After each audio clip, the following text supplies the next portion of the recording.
ABC Sport. On ABC Sport, this is the AFL. A well-trodden path. Lockett, Hall, Franklin, and now Curnow. The grass is greener at the SCG. Relax when it's the greatest. Don't get better than this. On his left, he couldn't bang through a third, can he? You bet he can! Hits from 45 on the run. And they've made it 6 in a row. What a goal. Nick Dacos takes the advantage, eyes the goals, and kicks it. DNA doesn't lie. Want it down. Socket off the ground by Will Ashcroft. He's a freak. That is just that. Freakish. Welcome to the 2026 AFL Premiership season on ABC Sport.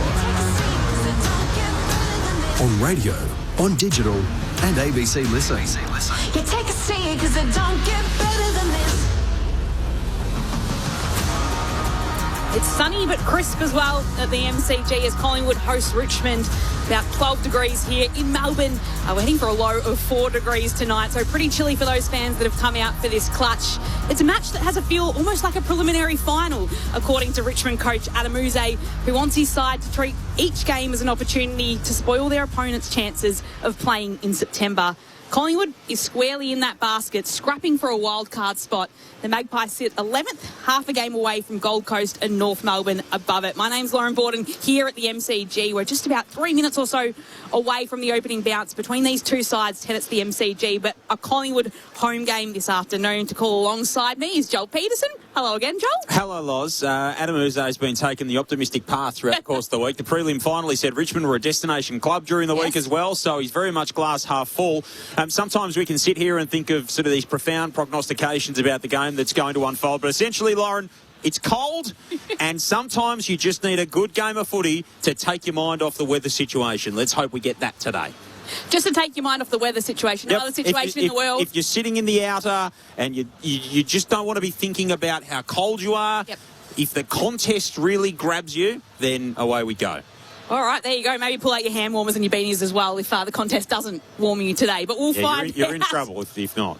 In the experts' chair this afternoon, a former Tiger giant, number one draft pick, Brett Delidio. Hello to you. Afternoon, Loz and Joel. Great to be here. What I'm hoping for today is something that I didn't watch. I watched yesterday the Socceroos play, and then Paraguay, they just parked the bus. It was a bit boring, wasn't it? I hope the Tigers don't do that. They play with a bit of flair, and they really take it up to Collingwood, but we might be going in a few different versions, or a few different ways today. Who knows where we go? I want to open the text line really early and just send in your thoughts. I'm happy to read them out, but I'm keen just to see where all the people are today and how they're enjoying the footy and staying warm, Loz. Right, 0437 774 774. Liz has already put an early call out there. If you've got a question for Liz, if you've got a question for our North Melbourne Games record holder, 432 AFL games, Boomer Harvey. Hello. Good afternoon. I don't think it's that cold back here. It's beautiful. Windows closed. Sweating. It's beautiful, isn't it? So, no, it'll be interesting. I'm the same, Lids. I was lucky enough or unlucky enough to do the Port Adelaide Collingwood game last week, and let's say the second half was an amazing game of football. So hopefully today, we have been speaking about the Kangas and Richmond game last week as well. So hopefully today we see a bit of an offensive game. Yes. I'm always fascinated to see if teams go after Nick Dacos. I don't know why.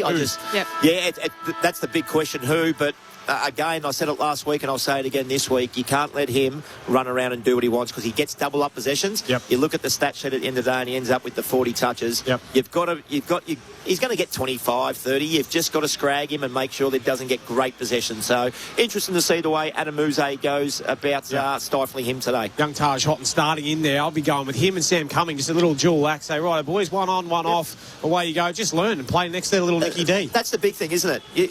Can we learn what an absolute gun of the competition does today? Just go out there and play on him. See where he runs. See how hard he runs.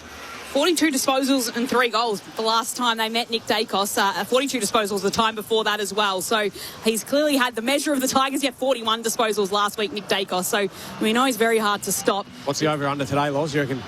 40. He's going to get 40? Yep. Okay. I'll say 34. I'll go with 37. Yep. Joel? 41. Right. There we go. We're on Nick Dacos watch early. It is Collingwood and Richmond twilight at the MCG. Here's Joel Peterson. A lot of these young Tigers got Collingwood still in the wild card fight. An early clearance for the Tigers. It will be Taj Houghton, who returned from injury last week. He tumbles a kick inside the forward 50. Green's up to meet it. Lafau's onto it. Handball to Rioli in space. Right forward pocket punt road end. He weaves around. Goes to Prestia by hand. Prestia to Tresize. Back to Nankervis. Nankervis from 35 metres out. Doesn't score with the kick goalward to side bottom. He got it all the way in there, and then the method fell down for Richmond from that opening centre clearance. The Pies back the other way. Crisp kicks out wide. Membry the target. Couldn't take it. Ball back into dispute. Richmond numbers around the contest. There's disposal number 1 for Dacos. Not quite. He got caught. Dropped it in the tackle. Ball spilt free. Centre of the southern wing. Allen does a little bit of holding off the footy. Ball is locked up. And we will have a stoppage. They should have scored from that. They missed the... I'm not sure the Richmond play, but missed Rioli, wasn't it? Oh, yeah. Missed Rioli running in to open the goal. Ball up out of side of the ground. Schultz takes it out, hand passes it to Crisp. It's sharked and brought down to ground. Houghton is allowed to come in, take it. He hand passes out wide to Grill, who kicks inside. Forward 50 for the Tigers. Punched away by Quaynor. Comes out the back. Lafau just can't gather it cleanly. Goes for the second attempt. Hand pass it down. It'll be a ball up inside forward 50 after a slip. Great start for young Taj Houghton. That's his third touch in as many minutes, or less, 2 minutes into the game. And it's Olga that gets up off the bottom of the pack for the Tigers, hands the footy to the umpire, who tosses it up inside forward 50 towards the punt road end is where Richmond's kicking. Rioli has it. He's taken in a tackle by Josh Dacos. We'll have a ball up very close to the boundary line, just below the southern stand. He could have his equal of last week with his next disposal, Boomer. He had 4 all of last week. Houghton's got 3 in the first minute and a half here. De Goey exits the defensive 50, bashes it wide to the wing. Tom Brown watches it bounce out of play for a lasso free kick. And so the Tigers will bring it back in. Clear blue sky here at the MCG. The day's got that, just a cold look about it. It started foggy. It just looks like there's some chill in the air. And it certainly feels like it across the course of the day. Annand, now Flostone for Richmond. He sends it to Miller. In fact, Tresize, broadcast side of the ground. Left half forward. 2 kicks from home. Bolton made a presentation. Tresize assesses the options. Nankervis is down there. Lafau's down there as well. Elgar makes a run at it. Bolton worked his way to the front of the contest. Brought it down to himself. Handball off to Grill. High kick to full forward. Collingwood had the numbers to kill it, and the first score is a minor one behind to the Pies. Gives us an opportunity to say a very good afternoon to the final member of our team, Poppy Penny. A bit rich, all of you guys talking about how cold it is up there. I'm sitting down on the boundary. It is very cold. I've got the puffer jacket on. It is blue skies and a beautiful day, but a little bit deceptive. It's 11 degrees, and if you watched last night or listened to last night, it was slippery, and I think we'll probably have the same problem today. I think there's a low of 4 degrees we're heading towards too, Poppy. So thrilled about that. Thanks, something to look forward to from halftime and beyond as Collingwood work it up to centre wing near the benches, and Houston's taken over the boundary line for a throw-in. 0437 774 774. We've already got a text coming in saying it's cold. I'm sure the windows of the heated ABC commentary box are open to feel what the fans are. They are. We've had them open for the last 2 hours, just really trying to let, just feel what's out there. Acclimatising. Acclimatise. There we go. It's tossed in. Looks like Ed Allen too running with Taranto at this stage, so we'll keep a little watch on that one as well. Ball tossed in. Nick Dacos gets the free kick, hand passes it away to Josh Dacos, who finds himself in some space at centre wing, where he kicks it to centre half forward. Membry rises, can't take the mark, brings it to ground and can get it across to Schultz. Hand pass to side bottom. His ball is wayward for Crisp, but Quaynor's there to mop it up, and he can just dab a kick all the way to left half forward towards De Goey, who is being tracked by Banks. Ball spills down to ground.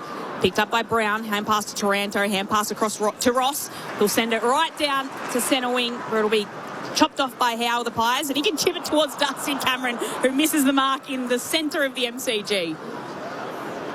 Good enough to get back there, though. Offloads to Frampton. Frampton high and deep inside the 50. Annand a hand to it, couldn't bring it in. McStay there, 30 out from the Collingwood goal. Tries to work his way through the traffic. Membry.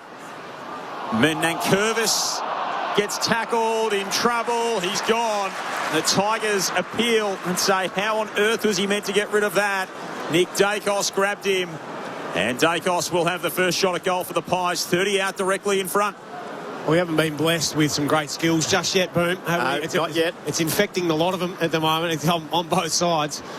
That was a good little tackle inside forward 50. A smaller bloke on the big ruckman in there, Curvis. You're right. When you got one hand free, the umpire looks at it and says, mate, well, just plonk it on your boot. That's all you have to do. Yeah, he did ping the arm, didn't he? That's exactly what he should have done. The big fella just tried to ride the tackle, but not today. Leading the way in the Coaches Association MVP, Nick Dacos. He strides in and kicks the first of the game to get the Magpie Army up on their feet early.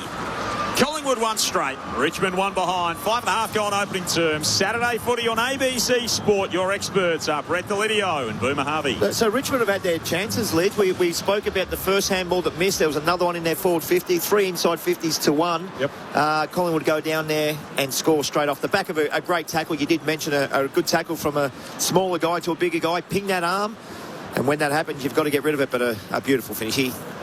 Nick Dacos just doesn't miss those, does he? There's certain forwards in the... Yeah, Steph Curry. That's what it is, isn't it? It's just bang, routine, straight through the middle. Doesn't kick it too hard.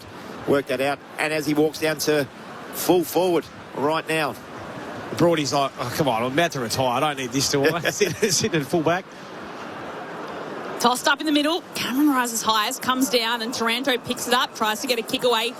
Pins for incorrect disposal. It's advantage play on for Collingwood to go. He gets it, spears a pass inside forward 50, chopped off by Boston, brings it to ground in a battle on the turf to try and pull it out. Desperately trying to get a hand pass away. Plenty of players dive on top of the footy, and it'll be a ball up at the top of the 50 for Collingwood, about 40 metres out from goal. Kicking towards the city end of the MCG in this first quarter. Ball gets tossed up. Lipinski goes in after it, dispossessed of the ball. Again, it's all wrapped up. And another ball up inside forward 50 for the Pies. Something that worked for Port Adelaide last week, especially early in the game. They dropped their eyes and hit the leading forward. Collingwood notoriously play back shoulder, so hopefully the Tigers watch that and do something similar. And Curvis with the clearance to Taranto. The give and go with Rechko. Dumps it outside the defensive 50. Kicks it straight to side bottom. Back into the team last week. Steele side bottom. Left half forward. He chips it over the top to Dacos. Josh Dacos. 30 touches last week, 16 of them came in the final term.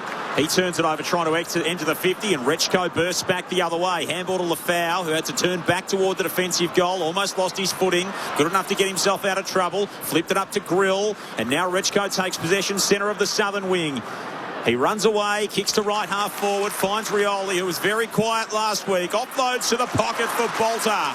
Bolter wants to square it up. And they had numbers everywhere inside the forward 50 there, the Tigers. Jasper Elgar running back toward goal. Has marked it 35 from home. Lids, who was the Richmond player that kicked that ball to Rioli? I had my head down. Rechko. Unbelievable kick. That ball had an extra 1 second hang time on it. Billy Frampton had left his man and come forward really, really hard. Beautiful little dart just over the top of the Collingwood player. Great thinking. Love thinking footballers. This man's putting together a good season. Had an injury in the middle of it. Just signed a contract extension last week to the end of 27. Kicked one last week. 8 on the campaign. Comes in and strikes that one truly.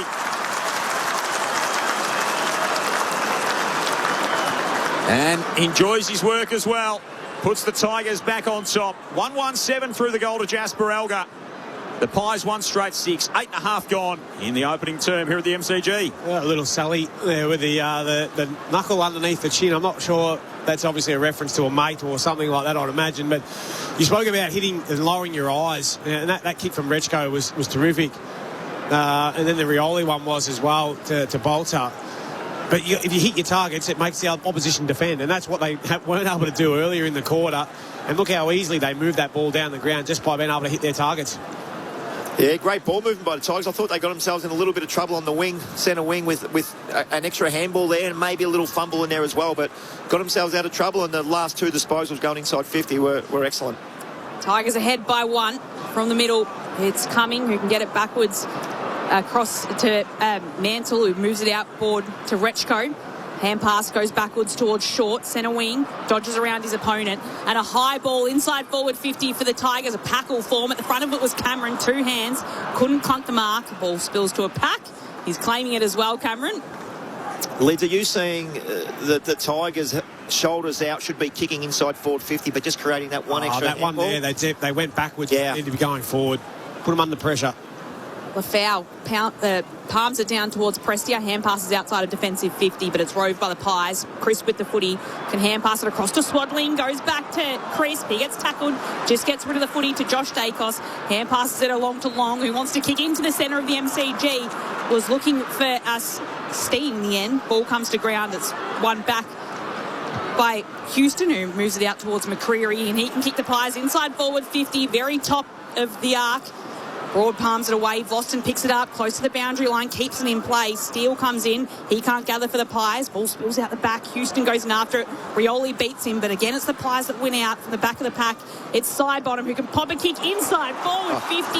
Josh Dacos running onto it beautifully towards goal. Misses. It was good sight to find Josh Dacos, who was streaming into the forward 50. It's just offline to the left. And a minor score for the Pies, which draws scores level 10 minutes into the first quarter. Just see that unfolding from the minute it left the boot. Dacos was making his way back toward goal. Tigers waste no time going up the other end. Kick up toward Lafau. Bounced off his chest at right half forward. Good enough to trap it. And now he gives some ground. Short. Loops the handball wide for Rechko. Rechko drives it inside the forward 50. 2-on-1. Numbers favour the Pies. Alga made a good fist of it to knock it away from Cameron. Harry Perryman played tunnel ball with it in the back pocket. And then Intelligent from Sidebottom handballed it straight off his opposing player's leg, but not out of bounds on the full. You can see what he was trying to do there. And a stoppage right forward pocket for the Tigers, kicking to the punt road end in this opening term. Joel Peterson, Lauren Borden, Brett Delidio, Boomer Harvey and Poppy Penny with you. Saturday footy on ABC Sport. Tied at 7 points through 11.5 minutes. The Pies and the Tigers. Cameron clears the danger area for now. And the mark taken by the impressive Kai Anand, who's got it a kick and a half from home. Out of Ocean Grove. This ball goes higher in the sky than it does long. That is huge how far it's gone into the twilight sky. It goes inside forward 50 to a pack where Prestia will rove it. Hand pass it across to Cumming. Hand pass backward to Vlosten. 45 metres out from goal. Tries to square it up. Across to Rechko, who marks. And the Tigers will have a set shot at goal about 45 metres out. 45-degree angle. I wonder whether Adam Uze's like, right, boys, when we want to kick it inside forward 50, let's see if we can hit those wires that go across the top of the MCG before... Jeepers, that went high, didn't it? He dropped it from the top of the chin. If that was at the other ground in Melbourne, it hit the roof. That would have dead set, might have hit the rafters. Dead ball, exactly. Nice hands from Rechko. Good squaring ball from Vlosten. Element of risk, but hopefully he can knock it through. Patrick Rechko has already had 8 disposals so far this game in the 10 minutes that we've played. This one towards goal hits the left goal post. And a minor score for the Tigers. They lead by that one behind. 12 minutes played in the opening term. The Pies waste no time coming in from fullback. Howe straight up the middle to Houston, who's off with a gallop. Handball to Pendlebury. Back into the team this week. The one change for Collingwood. Moves it forward to Allen. Allen to Lipinski. Front point of the square. Lipinski assesses the options deep. Membry wants it. He'll get a presentation to the pocket. It's a free kick. Big rise there from Lockie Schultz, who must have touched it. Went upstairs. Yeah, must have touched it in the attempt to take the mark, and then he slid in and socketed it goalward. Fingertips. Oh, yeah, fingertips. Only just. Jaden Short feeling a little bit aggrieved by the fact he didn't get the free kick, so the Tigers off the last line of defence. Long kick wide. It'll be a free kick to Collingwood in the marking contest. Jeremy Howe will take it. Pies trail by a point. Elected not to bomb away inside the forward 50 and comes laterally to Houston inside the centre square. Stabs it inside forward 50. Goes over the top of a pack. Falls at the back. It's Trezise in an absolute battle with McStay. They both hold on to it, and it'll be a ball up inside forward 50. Richmond forwards need to reset here because if the ball exits their defensive 50, it's coming straight back in. Collingwood set up very, very well defensively. Stay with front position, just palms it straight down to Brown of the Tigers. His hurried hand pass goes straight to Schultz of the Pies. Hand passes it away. Brown picks it up again. He hand passes it to Trezise, who goes with a little dinky kick out to Campbell. In the end, it's picked up by Taranto. Hand pass to Brown. Hand pass to Houghton as the Tigers try and work it along the members' wing. Houghton gets into a little bit of trouble but can hand pass it across to Brown, He's in a tight position, flicks it back to Houghton, who hand passes it to Campbell. The Tigers working it around, and they're in a bind as the hand pass comes back to Trezise. He works his way out of it well to kick right down to a pack where Houston comes running in and takes a chest mark. Just nothing to kick to. Bolter's their biggest forward. They're going to have to kick torpedoes along the ground and just play some chaos footy here because they've got 0 to kick to. Yeah, it was Houghton who looked up and didn't see anything. They forced the turnover, though. Lipinski kicked it straight to Campbell. The give and go with Taranto. Now Campbell sprints away, kicks inside the arc, and Cumming pulls it in. Just inside the boundary line, 45 from home, the left forward pocket. Yeah, I was just watching Mike Kelty-Lefau there. He just didn't have the tank, I don't think, to be able to work hard forward to then be able to tick lead back up to give an option. But that's probably the next area of his game, isn't it, with Bolter as well. You've got to be able to work up but work back and always be that target. He's had the 4 touches. He's actually fumbled 3 balls well. Probably just a really good start.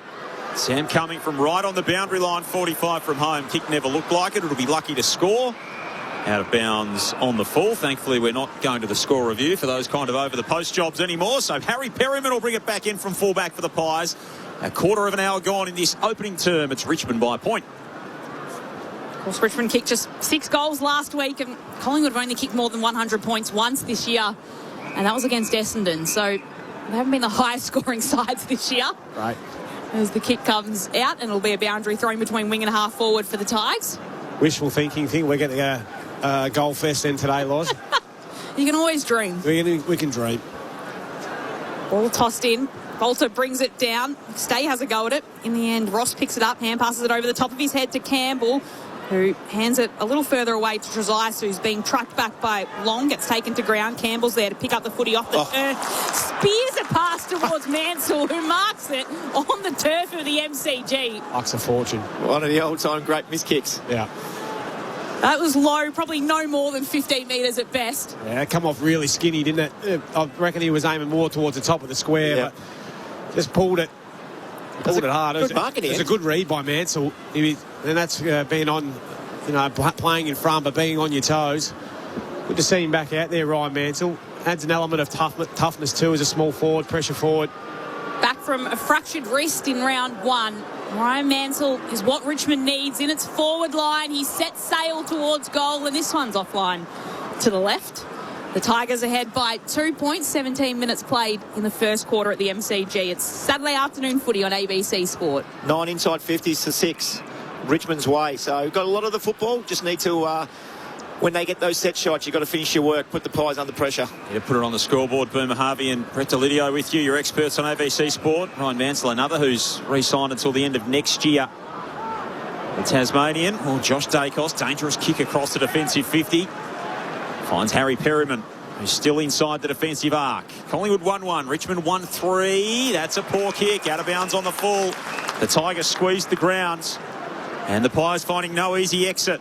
They've got to be patient here, the Tigers. You can't go long and deep because Collingwood's defenders are a little bit taller. Just find something. There's a saying in football, look early and look late, lads.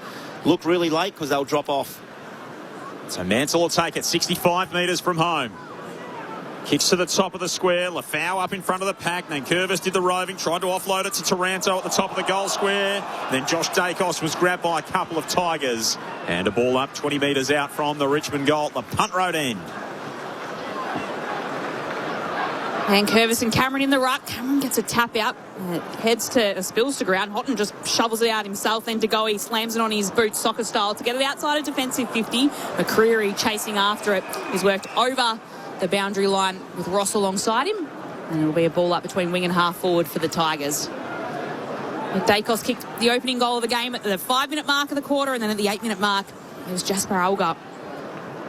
And there's just 2 goals so far in this first term as it's tossed in. Nankervis brings it down to Taranto. He's taken in a tackle held up by Ed Allen.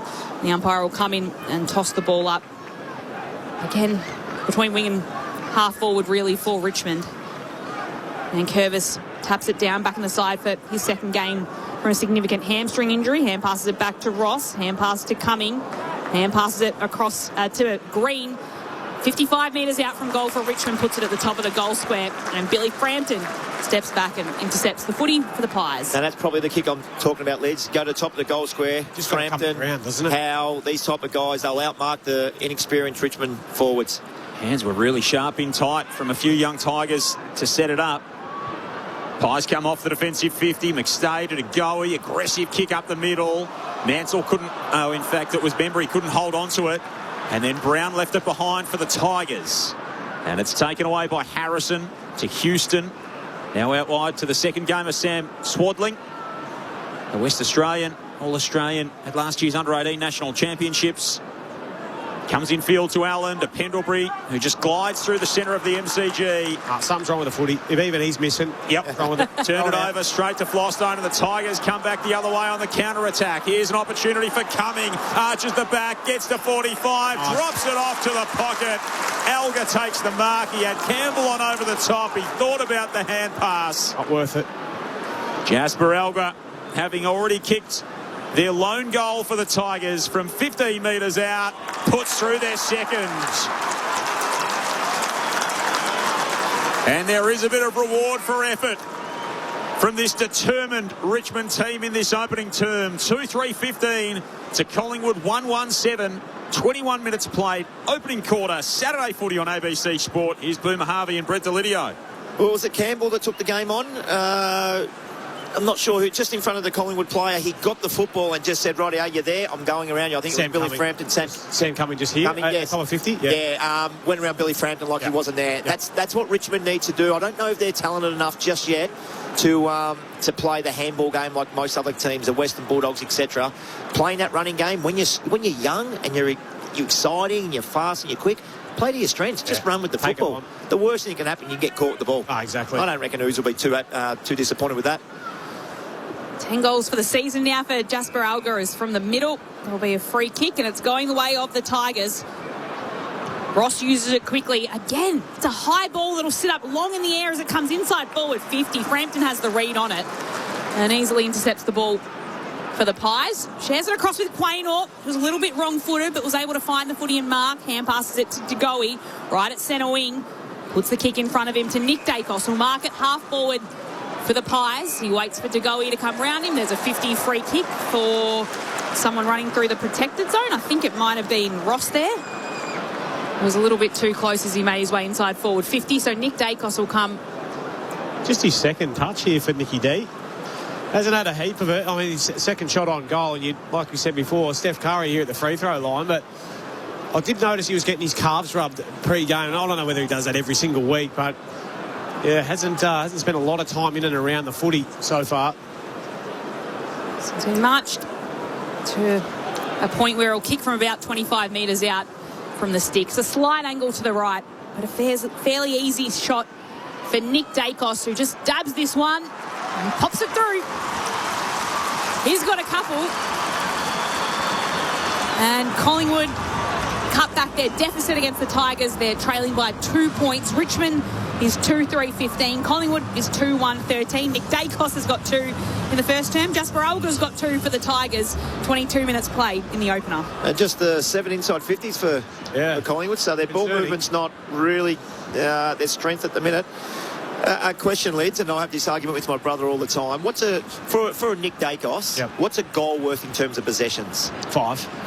Spot on. That's what I say. 5 possessions. That's yours, Boomer. Yeah, 5 possessions. That's what Plough used to always say. It's all right, mate. You had 10, but you kicked 3. That's 25 possessions. 100% with you. We're on the same page. So what's he at? He's at 3 now, so that's 13 for the quarter. We're calling it. It's tracking along okay. On target for 52, which should be good going indeed. So Harry Sheasel type pace against Richmond last year. Back in the middle, Allen to take clearance for Collingwood. Farms it up to Chris. Chris kicks inside the forward 50. And Nathan Broad had some serious acreage there. And he left Jack Buller behind. Yeah, he just read the ball so much quicker. Buller had concrete boots on, and Broad does what he does and reads the play super well. Superb player for this Richmond team for such a long time, Nathan Broad. Annand, Miller. Miller comes outside the defensive 50, finds Grill, and now the run of Banks. Such a good user of the footy. Down the line, he chips it to Tresize in front of the members, who now draws the player in McCreary. Handballs onto Banks. Banks kicks to the edge of the 50. Elgar's marked 52 from home. Nice. That's the kick. It's a nice build-up from Richmond. What's Jasper got inside the arc? It's been he doing the goal kicking so far. He kicked it onto the man on the mark. Perryman got a hand on it. Rioli's handball had way too much juice on it. And then McCreary turned tackler on Nankervis. Locked him up. 65 metres out from the Richmond goal at left half forward. A ball up. That's the kick right there, Les. They've just got to find one more, don't they? Inside 50 at about 40 out. Cameron with a little tap out can find its way to Allen. Hand passes back to Perryman. Shoves the boot all the way to centre wing. McStay brings it to ground. A bounce doesn't favour Long. Goes over the top of his head. And then Short's brought down the tackle into the turf. Nick Dacos is pulled off him. And it's a free kick to Short as well. So Jaden Short holding on to it. Just forward of centre wing for the Tigers. They're ahead by 2 points in the final minutes of this first quarter. Puts it to a hot spot. Falls down to Morris Rioli. It was off hands. He won't be paid the mark. He's wrapped up by Perryman. And we'll have a ball up just outside of the goal square. Here's Richmond ahead by 2. 20 metres out from the Tigers' goal. Then Curvis controls it down. Immediately back into traffic and another ball up. Ned Long will pick himself up off the turf. Deep inside the Pies defensive 50. Cameron tries to take it out of the ruck. Feeds the hand pass to Goey. Clears outside to Schultz. And Lockie Schultz marks at right half back for the Pies. Just eases his kick down the members' side along the boundary line for Goey. Plays on immediately. Handballs to the runner for Lipinski. Lipinski tries to measure the kick for Buller. Did it beautifully. Buller marks 70 metres from home, a metre inside the boundary. Handballs on to Lipinski, who just ran into Ross. Got the handball away to Buller. Buller to McCreary. Back to Goey. He hacks it off the deck. 40 metres inside the arc. It might work out. No way. Swaddling with the bodywork and the mark. So this is where they get it wrong, because the umpire on the other side, who is perfect position. That has to be a push, doesn't it? Oh, that's a poor decision. And you know what? The umpire that paid the mark, he was blindsided, so that's okay. But you've got 3 other umpires out there that should have seen it. It's Rowan Steele who's taken the mark. Somewhat fortuitously, comes in with the set shot from 42 metres out and misses. So the footy gods will chalk that one up as a win for them. As the kids would say, ball doesn't lie. Minor score the way of the Pies to 1 point Richmond lead. My old teammate, Big Evar Marriage, be like running back. Oh, justice. I used to love that. Short just chips it out wide to the right back pocket where Green marks and then sends it out long all the way to centre wing, where it'll be coming back his way as Steele picks it up and puts it inside forward 50 for the Pies. Falls into the left forward pocket. Gets tapped close to the goal line. Miller's happy to see it over the line. It does go over. Hits the post, in fact, for a rush behind. Scores a level here at the MCG. Chance to check in with Poppy Penny on the boundary. Yeah, Adam Uze agrees. Wasn't happy with that decision either down here on the bench. A lot of head shaking as that decision was not made. And then when the ball missed, he was pretty stoked. How quickly things can change. Nathan Broad just points at, well, he would have pointed at his watch. He's not wearing one, just to indicate how much time's left, and he wants to slow things down. Ross to Grill, the top of the defensive 50. Quiet last week. Sam Grill, just the 6 disposals. He's had 6 in the opening term. They've had much more of the footy in the territory in this opening quarter of the Tigers. And they won't be cast aside easily today. Jeremy Howe on the siren gets a nice little ride over the top of the pack and fished the ball out of play. Almost a buzzer beater of a hanger from Jeremy Howe. And we go to quarter time where we started. Nothing splitting. Richmond and Collingwood.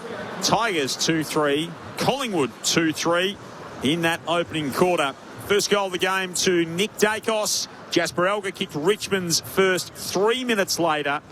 He added a second before Dacos did as well. So there are 2 goal kickers in the opening term. Nick Dacos for the Pies, Jasper Elgar for the Tigers. And it is 2-3 apiece at the MCG. A crisp day here where Collingwood looking to stay in touch with that top 10 and Richmond just looking to wreak a little bit of havoc if they can in these remaining matches of the season. And this scores level at quarter time. The second quarter to come in just a moment. This is Saturday afternoon footy on ABC Sport. Do you know the next Australian of the Year? Are they raising funds for those in need? Or building a brighter future? Conducting research? Or inspiring future astronauts? See them, hear them, nominate them at australianoftheyear.org.au. This is the 2026 AFL Premiership season with ABC Sport. And Curvis gets tackled, in trouble, he's gone. The Tigers appeal and say, how on earth was he meant to get rid of that? Nick Dacos grabbed him. And Dacos will have the first shot at goal for the Pies, 30 out directly in front. He strides in and kicks the first of the game to get the Magpie Army up on their feet early. And they had numbers everywhere inside the forward 50 there, the Tigers. Jasper Elga running back toward goal has marked at 35 from home. Kicked one last week, 8 on the campaign, comes in and strikes that one truly. And enjoys his work as well. Tigers come back the other way on the counter-attack. Here's an opportunity for Cumming. Arches the back, gets to 45, drops it off to the pocket. Elga takes the mark. He had Campbell on over the top. He thought about the hand pass. Not worth it. Jasper Elga, having already kicked their lone goal for the Tigers from 15 metres out, puts through their second. The AFL on ABC Sport. On radio. ABC Sport Digital Radio. And ABC Listen. So it is scores level at the MCG, locked up 2-3-15 apiece. Collingwood and Richmond all tied, each side with a multiple goal kicker. So Nick Dacos with a couple for the Pies so far. And the Tigers with Jasper Elga, the 19-year-old, he's got 2 for Richmond in this opening term. But scores are all locked up as we head into the second quarter. Lauren Borden and Joel Peterson calling the action. Poppy Penny's down on the boundary for us today. Brent Harvey and Brett Delidio, your experts on ABC Sport. It's been confirmed that the Socceroos will face Egypt. We know that much when it comes to the World Cup. That'll be on Saturday morning at 4 a.m. It took a bit of confirming, though, Loz. At one point, it was Iran. Multiple points, it was Iran, then it was Belgium, and then it settled on Egypt. Yep, that's wild. Riley Beveridge tweeted, so it went Iran, Belgium, Egypt, Iran, Egypt through the course of the game at various intervals as to who we were going to play depending on the permutations of those games playing out. So there you go. So 4 o'clock on Saturday. Early start for us all. Alarm? Yep. I mean, that is the world game, but our call goes around the world as well, yes. Joel. Joanna and Pearl are enjoying the call from Croatia. Go nice, Pies. Yeah. It would be nice to be there, wouldn't it? Oh, yeah. Just as lovely in the Goulburn Valley. Jan from Euroa's texted in a lovely sunny day in Euroa. It's starting to cool down now. And Paul from Torquay, coming from your footy area, Lids, the mighty GVL. Cold days of the footy invite the open fireplace. I don't think I've ever been as cold as sitting at Kyabram Recreation Reserve on a Saturday night. In June. Yes, it does get cold, but when you've got the like the old fire barrels up there on the hill, on Cairn Hill, and you've got a better contest probably than what we're watching here, it does keep you warm. But shout out to Paul from Torquay. Anything else coming through on the text line, Yes, I've got one from Lauren B in Cremorne. Hello to Alan and Luke in Chelmsford, UK. Happy 30th birthday, Alan. So go the Mighty Tigers apparently for those guys. But shout out to Alan for her 30th birthday. Happy 30th. Very good. Very nice. Here at the MCG, though, a long way away from the 37 degrees that they're getting across in England in their heat wave. Adam Uze wanted his side to show a little bit of dare in offence. I feel like we're seeing that in this first quarter so far. Scores are level, but they're definitely having a crack, the Tigers. Yeah, they are, and I think they're overdoing the handball a little bit too much. As I mentioned, I'm not sure if they've got the skills just yet. Hopefully, fast forward in 12 months, they're playing this brand of football, because it could be exciting if there's no skill errors. A couple of times they've had their shoulders out, and I would have loved to see them just go forward and take the game on a little bit. I'm a little bit concerned about the long ball into their forward 50 Lids. I just don't think they've got the forwards right now to do that. There's no Tom Lynch there. If he's there, you can do that because you know he's going to compete. I think the Pies have marked 2 of them and the other one's hit the ground. So I think they've got to start dropping their eyes, and hopefully they watched Port Adelaide's first quarter last week, because you can catch Collingwood napping on the back shoulder. And the jury's still out for me with Collingwood as well. They've only had the 10 inside 50s, but they've got no goal kickers. I don't think you can rely on McStay and these type of guys just yet. Nick Dacos has kicked their only 2 goals. So, yeah, the jury's still out for me on the Pies. They're just breaking down, aren't they, centre forward, or even like being able to hold on to the footy. They're kicking it at 58%. Yep. You know, that's... You know, I get they've got some younger players that are coming through there, but even when we see Pendlebury, you know, centre forward and turn one over, I get that's a little bit of positioning and whatever from the Tigers, but like you just got to be able to really maximise when you haven't got a strong forward line. You have to be able to hit targets, don't you? And absolutely. that's where they're probably falling down a little bit in that. The Tigers getting that, they've got a bit bomb heavy. They were, backward of centre and kicking long high balls into their forward 50.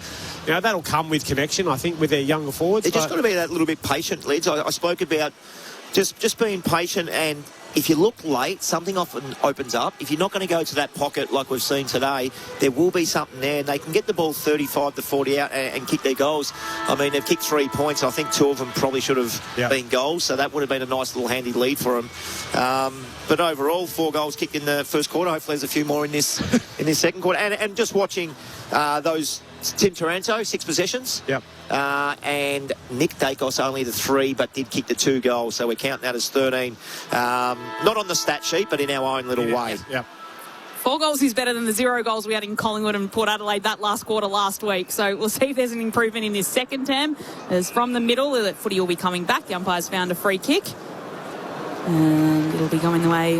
They had advantage, but then they lost it. It didn't quite come off, so the umpires said, no, actually, we'll bring this one back.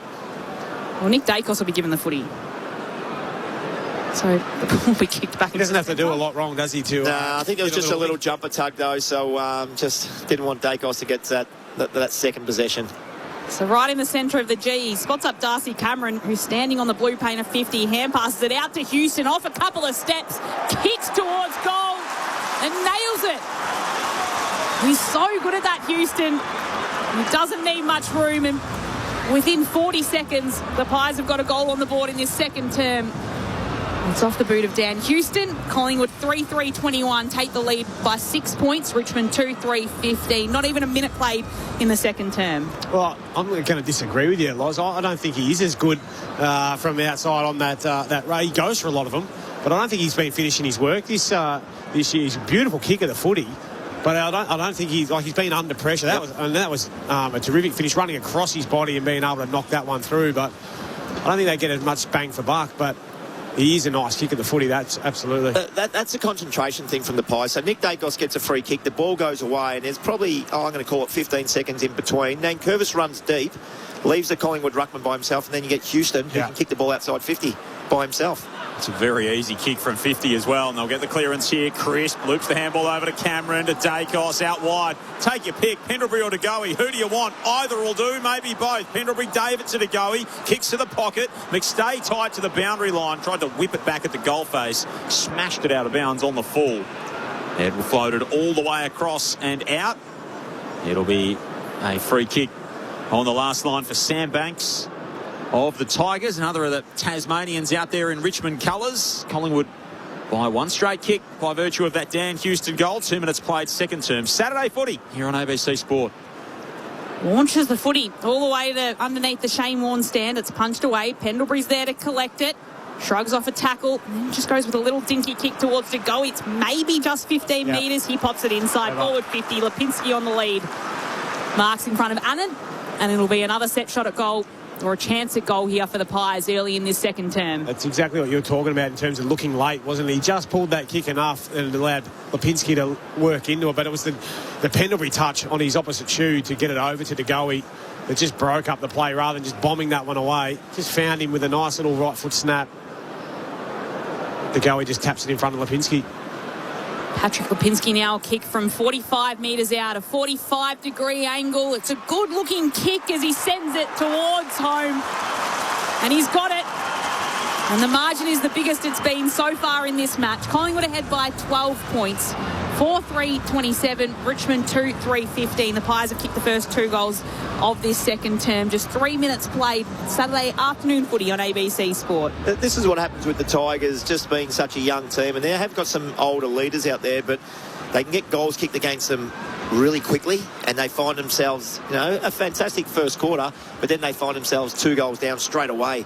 I haven't touched the footy, or had 1 touch. 1 possession v 14 Collingwood. So, they've got to get their hands on the ball. First of all, Lid, you're 100% right, but the defensive work, even of Taranto, then just not the press on De Goey so he couldn't play on quickly. Just they're the little things that they just need to get better at and tighten up if they want to be a decent team.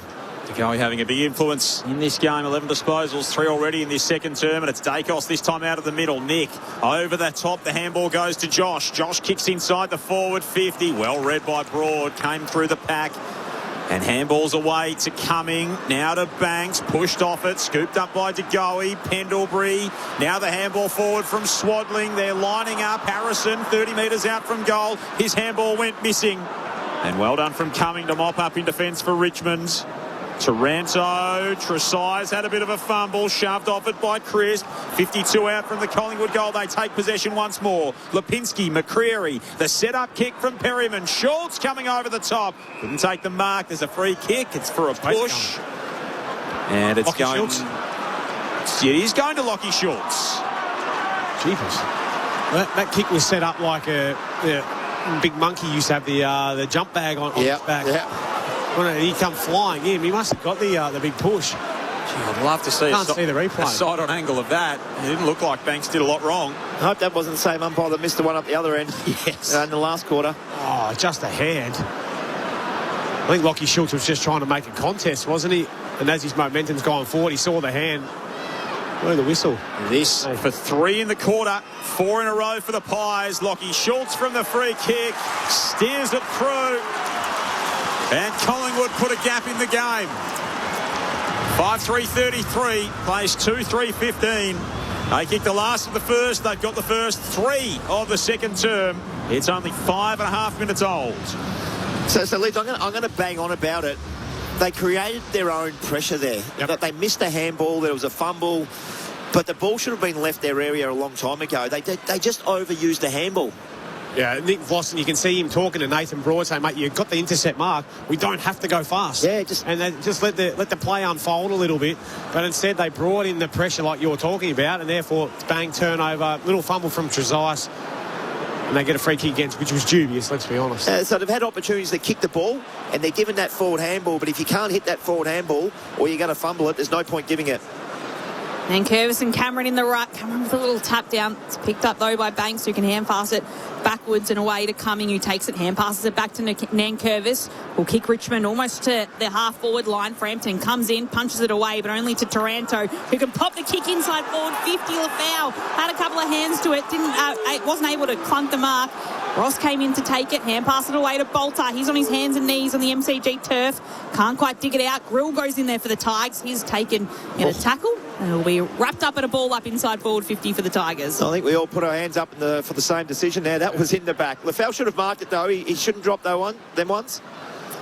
So ball is tossed up. Ross couldn't gather it. And then in the end, he does the tackling. And we'll have another stoppage inside forward 50. So Crisp at the bottom of the pack gets up. And then the umpire tosses it up, bounces once, then Cameron can take it away. Hand pass it. Tresize picks it up for the Tigers. Hand pass to Nankervis. He hand passes out wide towards Lafau, who's being tracked. Has to hand pass quickly, and Houston can pick it up for the Pies. Hand pass to Howe. Hand passes out wide, but then Brown will take it for Richmond and kick it right to the top of the goal square. Bolter can't take a mark. There's plenty of Pies all surrounding the footy as Frampton's able to pull it into his possession. Hand pass to Crisp, and he'll clear it outside a defensive 50. Looking for Membry. Annan got the arm across, knocked it down. Membry lays the tackle on Kai Annans, and it's locked up at right half forward. Another umpire's come in and said it was high on Annans. Yep, good spotting, Lids. Is it just me, or does this guy remind you of a young Tom Stewart first coming in? 100%. He's very, very impressive. He's young Kai Annans, playing just game number 3. Centres it up inside forward 50. Quaynor put his fist through it. Spilled away to Rechko. Handball to Cumming. He loops it out wide for Brown, who got run down from behind by McStay. And now it spills back to Green. He puts it into reverse, almost back to halfway for Miller. Still clear skies at the MCG. Going to be a very crisp evening. Richmond trail by 3 kicks. 8 minutes into this second term. Cumming sliced it out wide. That's off the hosel. And it's marked by Membry at the top of the defensive 50 for the Pies. Membry moves it on across to Long as he runs right through the centre of the MCG, puts the kick out wide. It's picked up by McStay. He dodges around to Brown. You get the hand pass to Josh Dacos. Hand passes to Nick Dacos, who goes with a blind hand pass to Harvey Harrison. 40 metres out from goal. Wants to put a centering ball to a hot spot. Broad's there. And comes in and takes the mark for the Tigers. Gee whiz, I'll tell you what, Nathan Broad's playing a great game at the minute. I know he said he went a little bit too quick before, but I reckon that's maybe his third or fourth intercept mark. Team with a little bit more connection inside 50 probably takes the opportunity there. Second this quarter. Here come the Tigers through Rechko. Bounces it out to Grill at half-back. One of their top picks from last year, Sam Grill. Number 8 in the draft, taken one spot after Sam Cumming at number 7. So much talent in those two for the future. Turnover through the middle of the ground, forced. And the Pies will come back the other way. Long over the top. Now the handball to Nick Dacos. Got dragged down by the opposite 35. Nathan Broad spills into disputes. Lockie Schultz through the middle of the ground. He got tackled high, and the Tigers fans are about to blow up with the way the whistle's going against them here in this second term thus far. Lockie Schultz to take it from centre half forward. Offloads to Nick Dacos. Kicks inside the 50. And how impressive is young Pat Rechko racking them up again. He takes the intercept mark for the Tigers.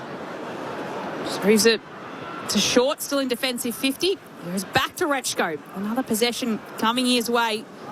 Takes a bounce as he runs along the southern wing. Hacks the kick forward. It'll work though. And Ross Marks takes a bounce.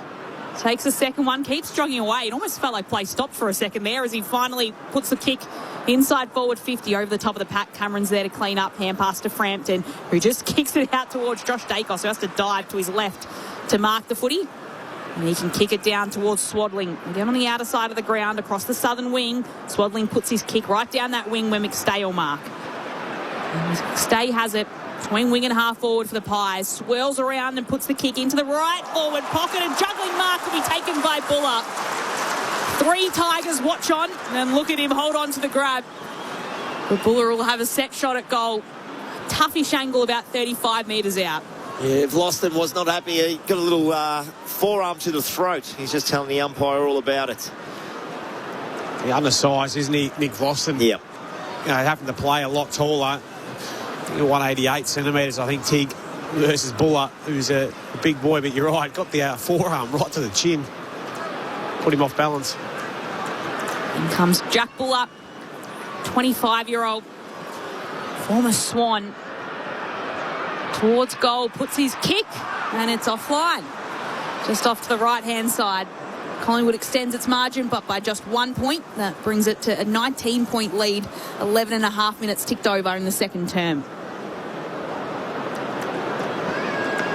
Needed to do better there. Buller, 5 goals, 6 on the season. Short will bring it back in for Richmond. Lovely placement with the kick to Miller at the juncture of the 50 in the boundary at right half-back. Hands it off to Campbell. Campbell had his kick knocked down by Swadling, who left it for Schultz to collect. McStay broke to the pocket. Schultz's kick over the head of Lipinski. Works out to Allen. Flicks the handball onto Lipinski. 35 metres out. Cruising goalward. Hitting the post. Another minor score for the Pies. 20-point lead. 12 minutes played second term. Saturday footy on ABC Sport. They're getting peppered, the Tigers defenders now. 10 inside 50s for the quarter to Richmond's only 3. So they need to do something about this, whether it's the offense ball movement to get the ball out of there or just start defending a little bit better through the middle of the ground. Pies 3 goals, 2 so far in the second term. Richmond yet to score as the kick comes out down the wing all the way to centre half forward. But Howe chops it off for Collingwood. His kick, though, chopped off by Seth Campbell, who takes it, then goes for a run and a sprint. He might go himself. He kicks towards goal from just outside the 50. It's bouncing. It'll be socketed through. It's popped through by Mansell on his return. The forward back in that forward line for Richmond. They need some goal-scoring power, and he sockers it through from point-blank range, then went running into the post as well. But he gets a goal on his return from a fractured wrist. And it means Richmond move to 3-3-21, Collingwood 5-5-35. Collingwood lead by 14 points. That was Richmond's first goal of the second term, coming at the 13-minute mark. It's Saturday afternoon footy on ABC Sport. Your experts, Brent Harvey and Brett Delidio. Great kick from Campbell there.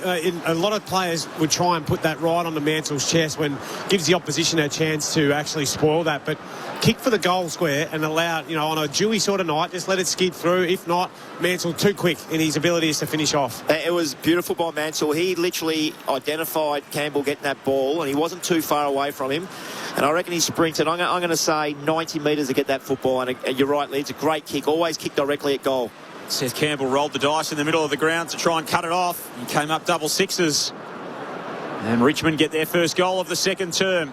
Back underway from the middle. They'll get the clearance as well. Steely Green kicks inside the forward 50. Lafau back with the flight. Took a few bodies with him. Couldn't take the mark. Mansell was there at his feet. 30 metres out from the Richmond goal. The city end of the MCG will have a ball up. So they just got their mojo back for the last minute and a half, the Tigers, because I thought they started the game well. They just died off the first 6 or 7 minutes of the first quarter. Cameron does the ruck work. Little blind hand pass to Nick Dacos, who tried to find Swaddling tight to the boundary line. It's off hands. It'll be tossed back in 30 metres out right forward pocket. They get the next goal, Lids. There's that energy that comes back into it, and they know they're only a goal away. Just 14 points the margin in this second quarter. Ball's tossed back in. The umpires found a free kick in the contest, and it's going the way of the Pies. Who to? It wasn't in the Allen ruck infringement as it was. It's Ed Allen who gets the kick, brings it out of defensive 50, and it just bobbles its way over the boundary for a throw-in. So now it'll be a throw-in at half forward for the Tigers. Little conference from the umpires again. Maybe just making sure it didn't come off the boot of Quaynor when it went through his legs. So now toss back in. They're happy with that as Bolter and Cameron battle with it. Bolter gets a little tap down. Prestia tries to get a kick away. He can get it as far as Houghton, who hand passes it to Trezise. Hand pass across to Ross. Quick kick to the top of the 50. In comes Prestia. Chest mark 40 metres out from home for the Tigers. Yeah, I love this spot in the ground. I love this spot in the ground. Everyone thinks they've got the distance in them. But often not. They either... Ross is also in a battle here with Long. I don't think that's going to be a 50 because the two of them were tangling. But Prestia just had to wait to take his kick. Oh. And in the end, his kick is called not 15, which has probably been paid 9 times out of 10. Kick went to Trezise. He was wrapped up, and now we'll have a ball up right on the numbers of the 50. Lucky he went back the distance behind the man on the mark, because it was 3 metres between where the mark was and where the mark was taken. And then Curvis to right forward pocket. And Mansell threw a boot at it as he was pushed off the footy, and now it goes out of play in the right forward pocket. The problem with Prestia's kick, the guy was on the mark about 47. He kicked it and he marked it on 49, so it would have lost 2 metres. Ball tossed back in.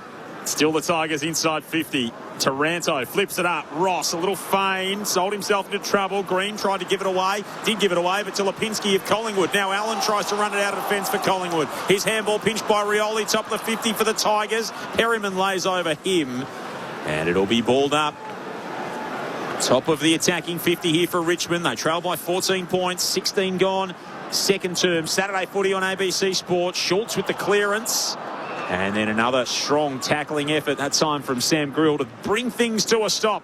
And a ball up in the centre square. Earlier today, Carlton defeated West Coast by 53 points. That's 6 in a row for them. And then we'll take you to the showdown following the conclusion of this match, as it's a kick inside forward 50, a shallow entry. Campbell goes chasing it out, but Swaddling beats him there, takes it, spins around in a circle. He's still going. Finally gets a hand pass away to Howe. Hand pass to Quaynor. He flicks it out to Houston, who can't quite pick it up on the first attempt. Gets it on the second. Little hand pass to Pendlebury. He's swung around the tackle, can finally get rid of the footy, but it'll be mopped up by Vloss of the Tigers. Hand pass to Trezise. He just hand passes into some space. Picked up by Lipinski for Collingwood. Hand pass to Cameron. His hand pass is no good. It goes down. Anand has a go. He dives on top of the footy. Everyone dives on top of the footy. And we'll have a ball up at centre wing. Anand gets pushed over by Pendlebury. You smell that bit of play from here. That one stunk, didn't it? It was just handballs to people's feet. Yeah. Under pressure. Handballs that went half a metre instead of 3 metres. And then there's just a little bit of shoving and pulling of jumpers until everyone gets up and the umpire restarts play, tosses it up. Taranto goes in after it. He's mobbed by Pies. He's held on, and the ball will be tossed up right in front of Poppy Penny on the boundary. Yeah, Adam Muse's standing now in the interchange gates as players come on and off after that passage of play. He wasn't there before, but he is now. Standing to attention at the moment, the Richmond coach. Rioli dives on top of the footy. I always think he could be him. a football manager, Adam Uze. He's always got the big, long puffer vest. Yep, looks like he should be managing Sweden or something at the World Cup. Goey crashes through the stoppage, gave it to Pendlebury, back to Goey, ran into Prestia, didn't get rid of it, umpire says mine. It looks powerful around these contested situations. Geordie Goey in front of the interchanges. Nankervis down decisively to Cumming. Up and down the mine shaft. Marked easily by Houston in front of the members. It was like the Richmond method of going inside the forward 50, except up on the wing. Easy pickings for Dan Houston, who lasers a pass. Could not be more different from the kick that preceded it. He finds Dacos on just in front of the AFL logo. On the members' side of the ground, into the centre circle he goes now for side bottom. Frampton lopes past, side bottom hands the footy in that direction. Frampton looks up, goes inside the 50. Membry in from the side, McStay from the back. They spoiled each other. Spilt to McCreary, off to Goey, curls it to full forward. And it's come off hands and through for a minor score. It makes Collingwood's lead 15 points as we tick toward time on in this opening term. Also feels like the temperature's dropped a couple of degrees in the last few minutes. Very chilly day in Melbourne, but clear skies for this evening as the ball's brought out by Brown, who just thumps it on his kick all the way to a pass. Oil. And Frampton punches it into row 10. Just in front of the Richmond bench, where Adam Uze standing, as Poppy told us. Boomer was telling me he doesn't feel the cold after he played at Trentham last year. I'm immune. That's practically playing in the snow, surely, at Trentham. Tossed in comes side bottom, streaming through all the way to the top of the 50. Hand passes it, Long's running after it. Embry had back position, couldn't take it in the end. Cumming will pick it up for Richmond, just puts it out wide, looking for Seth Campbell to run onto it. The bounce doesn't favour him. It stays in play. Josh Dacos can pick it up, hand pass it away to Crisp. He'll send to the footy right into the middle of the arc for Collingwood, and Membry's there, standing in the right place to take the mark for the Pies, and he's earned himself a set shot from directly in front of goal. Well, the footy hates Seth Campbell at the moment. It's bounced over his head twice. He's been out in the open, had a chance. It's just gone, kicked up at the worst time. I had my fingers crossed because if he hadn't got that ball, there was a panic in front of him, and he is lightning. So it would have been great, but the old bounce of the old Sharon, eh? It's a funny one. So now Tim Membry will have a shot after kicking 3 goals against Port Adelaide last week on the MCG again. This one should be easy for Membry, and he makes no mistake. He adds to Collingwood's tally, and they're ahead now by 21 points at the 21-minute mark of this second term. 6-6-42 is Collingwood. Richmond is 3-3-21. Saturday afternoon footy on ABC Sport. Well, just his fourth disposal, Tim Membry. I reckon he's had his hands on 3 or 4 opportunities where he's been in front, but hasn't been quite able either to get the elevation, or the kick's just been a little bit high. Hasn't been able to hold on, but he timed that one beautifully. Dacos just following up after that stiff bounce that we spoke about with Campbell, and Jack Crisp just went to a really nice spot. It wasn't right to the top of the goal square, but just the advantage side of Membry allowed him to double foot jump, as he loves to do. He does the basketball rebound, isn't it? He loves it. He did well because he scooted behind the Richmond defender and made him turn his back, so it was really good play. Forward craft. So the Pies back on the goal kicking list. They push that margin back out again. Richmond with the clearance. Cumming had a hand in there, ends up with Brown. Brown kicks wide, centre of the southern wing. It's knocked over and out of play. It'll be tossed back in. Earlier today, big win to Carlton, 53 points, 6 on the bounce under Josh Fraser for the Blues. So they get to 7 and 8 on the season with another winnable one next week. Later tonight, the showdown. Adelaide and the Power. The Crows are in red-hot form, but it's a home showdown for Port, and they can throw up any old result. Ross bursts away from the stoppage for Richmond. Kicks a high footy inside the 50. Bounced off the head just about of Jasper Alger. Grabbed by Frampton. He's grabbed by Mansell. And a ball up 35 metres out from the Richmond goal. I think that's the way Richmond need to play with the personnel and the injuries that they have got. Get the ball forward, so try to set the ground up behind it, but it's got to be quick play. From the stoppage, McStay comes flying in, taps it down to Frampton. There'll be another ball up. Very close to the boundary line, the left forward pocket for the Tigers. Foul and McStay. McStay gets a little tap out. He puts it out towards Grill in the end, who couldn't keep it in play. It'll be out of bounds for a throw-in down to Poppy Penny on the boundary. Yeah, Darcy Cameron's just got having a bit of attention on the bench on his right toe. It looks like he's got a pretty gnarly blister. So he's looked a little bit proppy for about the last quarter or so. So it must have been building, and he's just having that treated. Not nice to see.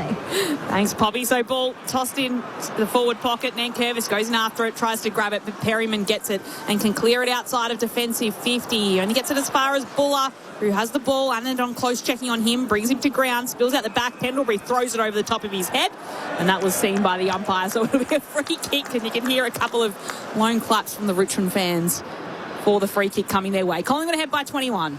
Coming with his ninth disposal of the quarter, drives it deep for the Tigers. It's off hands, taken by Long. He gets grabbed by a couple of Richmond players. Ross steps through, beautiful work. Feeds it wide to Short, nutmegged him.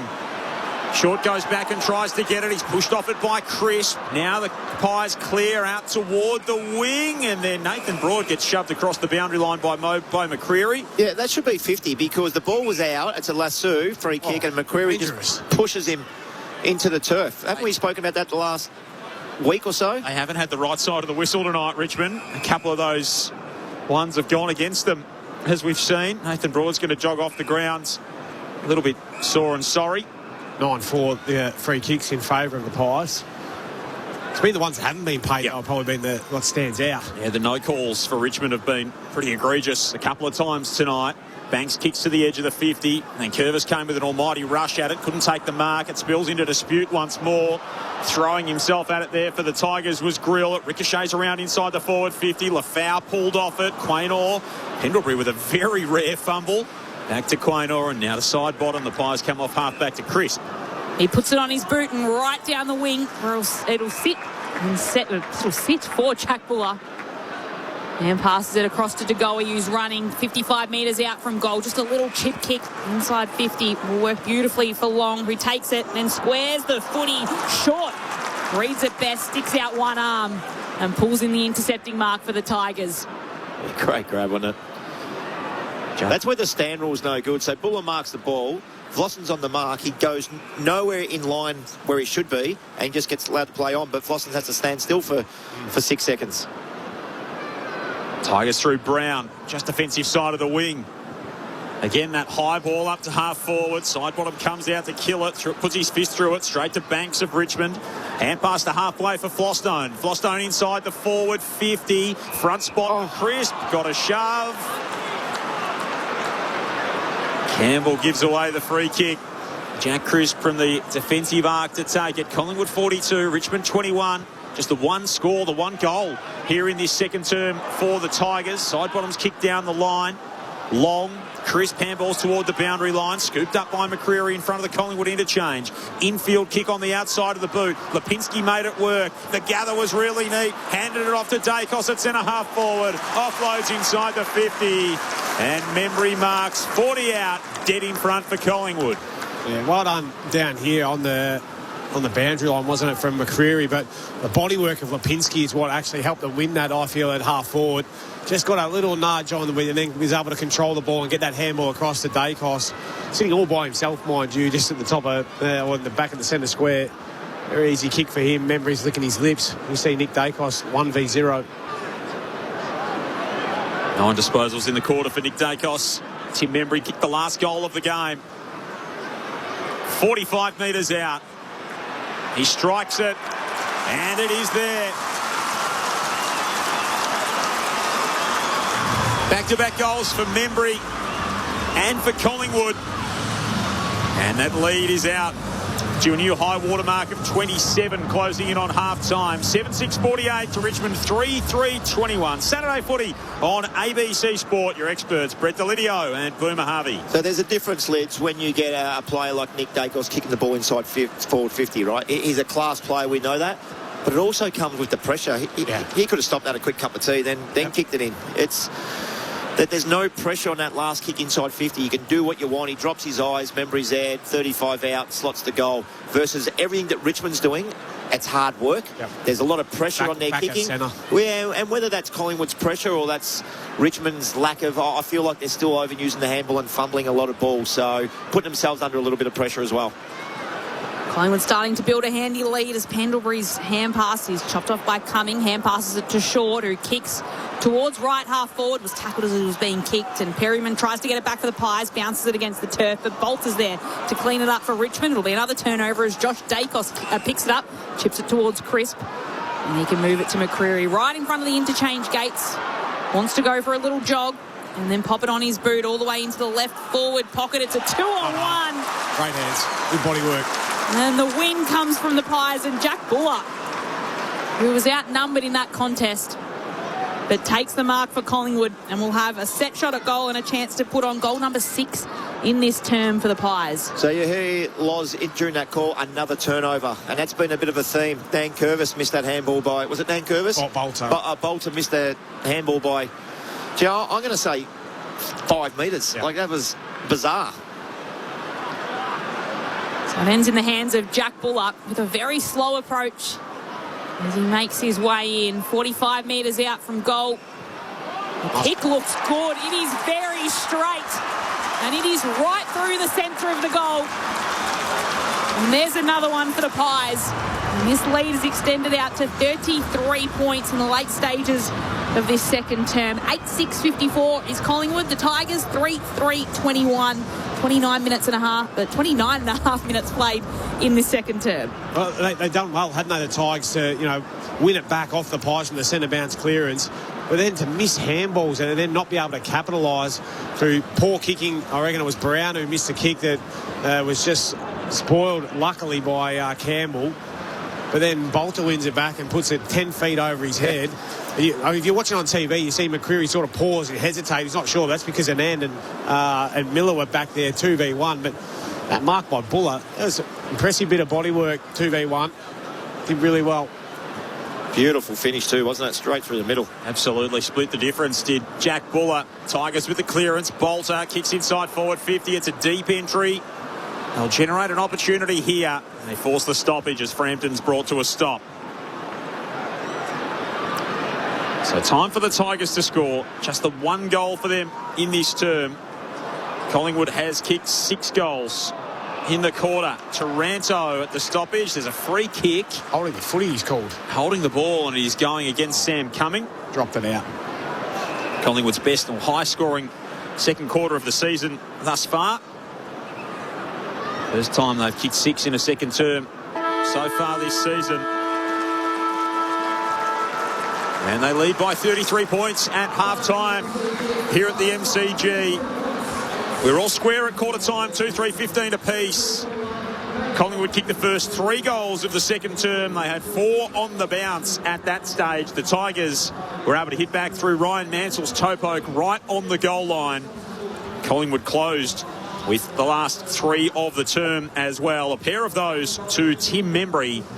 And at half-time, it is the Pies 8-6-54 to the Tigers 3-3-21. Collingwood trying to string consecutive wins together for the first time since round 6 and 7 in this season. Goals to Nick Dacos, a couple in the opening term, a couple to Tim Membry in that quarter. A goal right on half-time just about to Jack Buller. Singles to Houston from long range to start that quarter. Lockie Schultz and Pat Lipinski in that second term for the Pies. 2 goals in the opening term for Jasper Alger of Richmond. And it was Mansell with their only goal in the second. Like you mentioned there, Joel, 6 goals to 1 for Collingwood to get well on top in that second term with a handy 33-point lead. Other thoughts of your ABC Sport experts, Brett Delidio and Brent Harvey? Well, quarter, wasn't it? 6 goals to the Pies. Yeah, it's a better quarter, and they got them through Membry and Buller. We spoke about their tools not hitting the scoreboard. Well, they got a couple that quarter, so really well done by the Pies. Peppered them early. I thought Richmond's concentration the first, I'm going to call it 7 minutes. Yep. You let Houston or you let Nick Dacos get a ball after a free kick that was held up for 15 seconds.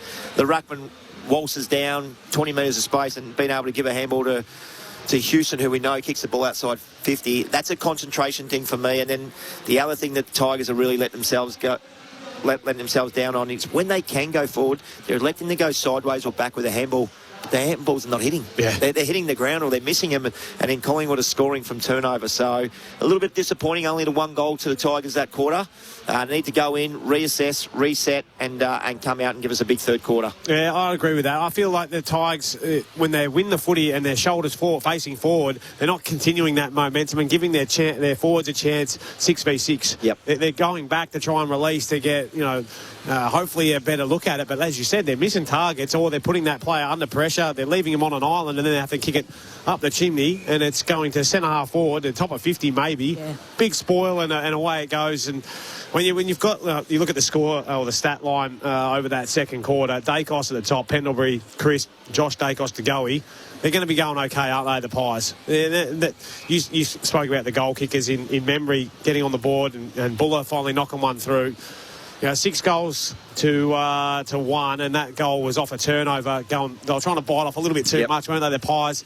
Well read by Campbell, and just Mansell got on his bike, but it's been it's been a tough watch at times in terms of skill and just polish overall, but you can't question probably them having a crack, the Tigers, but it is just probably they're being let down by their own unforced errors.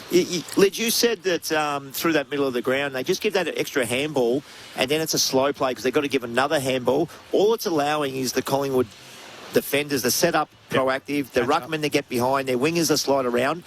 I said this last week. Collingwood thrive on that. That's where their score launches start from. Their half back line, and I feel like Richmond can put speed on the ball. If they put speed on the ball, it's not a slow play, so they don't have to bomb it inside that 25 where they haven't got Lynch there to mark the ball. They put speed on the ball, and it's 1 handball instead of 3. Yep. Maybe they can drop their eyes, and the forwards can read it off their teammates a little bit better. But at the minute, they're not really doing that. The skill level of Richmond has just let them down tonight. I feel like they could have been, 33 points down. I feel like that could have been just 3 goals at the minute. We mentioned Nick Dacos pre-game, what we thought he was going to have. He's had 3 disposals in the first quarter and 9 in the second. How have you seen his impact and how far Collingwood's got ahead to, probably without him having the biggest impact? Did he kick a goal as well in that first term? Yeah, I'm really... He kicked 2 in the first quarter, Dacos, didn't he? I'm really surprised that he could find that much space, and I spoke about it really briefly in between the goals, that he can get the ball and not kick it under pressure. There's got to be somebody, and if it's not his direct opponent, somebody else has got to take responsibility. It's got to be a team effort. You can't rely on one player to shut down Nick Dacos because he works super hard. Yeah. We know that. But I was really surprised to see him sit in the middle of the ground, get the football, and have 4 seconds to make a decision. He doesn't have to work hard, though, Boom, today, because all he's doing is running around the back, little handball receive, and it's like, I've got a bit of time. Oh, there's a free target. I'll just pop it over there, and I'll work over towards him. I'll get another little handball receive. Oh, you love those days when you run out there and you just shake hands with your direct opponent. He goes one way, you go the other. Would have been nice. It didn't happen a whole lot, Loz. But he's reaping the benefits of that at the moment. But I think what helps that is De Goey's getting off the chain a little bit too. When he's coming into form as a midfielder. Pendlebury's always going to be there and thereabouts with his ability inside. But because I think De Goey being more inside and playing and taking more minutes inside, that takes the pressure off Nick Dacos having to be that all the time. There's been some good form too, Jordan De Goey, in the last 3 or 4 matches as well. So he seems to have been coming into it recently. So then you're talking about how much space Richmond are giving the Pies. How do they change that up in the second quarter? Can they? Do they have the personnel that can do it? It's not about personnel. It's just about want to apply pressure. You can't put one player. I can't see the player that can just go and play. It has to be a younger player who's going to just learn and just try and run with and just not leave Nick Dacos aside if that's the play we're talking about. But overall, you've got to rely on your teammates to add pressure, don't you? And that's just a want thing versus a talent thing. Yeah, and that starts through the middle of the ground. It starts as the small forwards putting pressure on. We've seen so many times Collingwood take the ball full length of the ground. Handball, kick, handball, goal. And the defence thing is the 18 players on the ground. It's not just the one player playing on Nick Dacos or the one playing on De Goey. It's got to be a team effort. It's proactive positioning by the backs. It's more of a want through the midfield. It's a want and chasing desire through the forward line. So it's got to come together by everyone, not just 3 or 4 players. As soon as you have one player let them down and you're playing defensive football with 17 players, that's when it breaks down. So it is Richmond trailing Collingwood by 33 points at half-time. They've got just the 3 goals on the board, the Tigers. They kicked 6 last week, so they're almost on their way to a similar total, while Collingwood might be able to surpass 100 for just the second time this season. It is Collingwood 8-6-54 ahead of Richmond 3-3-21 at half-time. Earlier today, Carlton defeated West Coast by 53 points. They haven't lost since Josh Fraser came in as interim coach of the Blues. And, of course, we've got Port Adelaide and Adelaide in the big showdown coming your way at the conclusion of this match. The second half still to come at the MCG. But first, we'll take a trip to the ABC newsroom.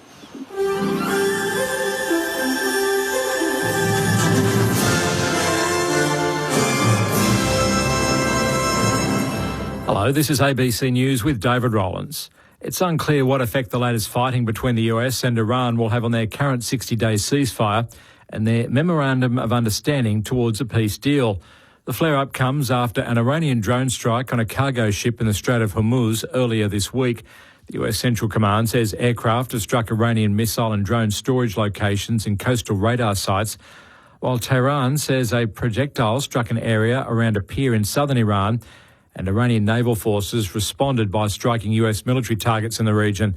Meanwhile, US Vice President J.D. Vance says violence will be with violence, and that if the Iranians have disagreements about how the current deal is being applied, they can pick up the phone.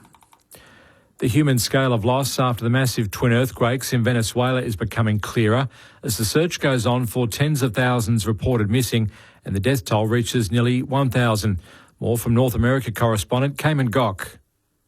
The stories that are coming out are devastating. We're hearing those survivors who did manage to escape the rubble, knowing full well that they have lost family members, while others are anxiously waiting for news whether or not loved ones made it out alive.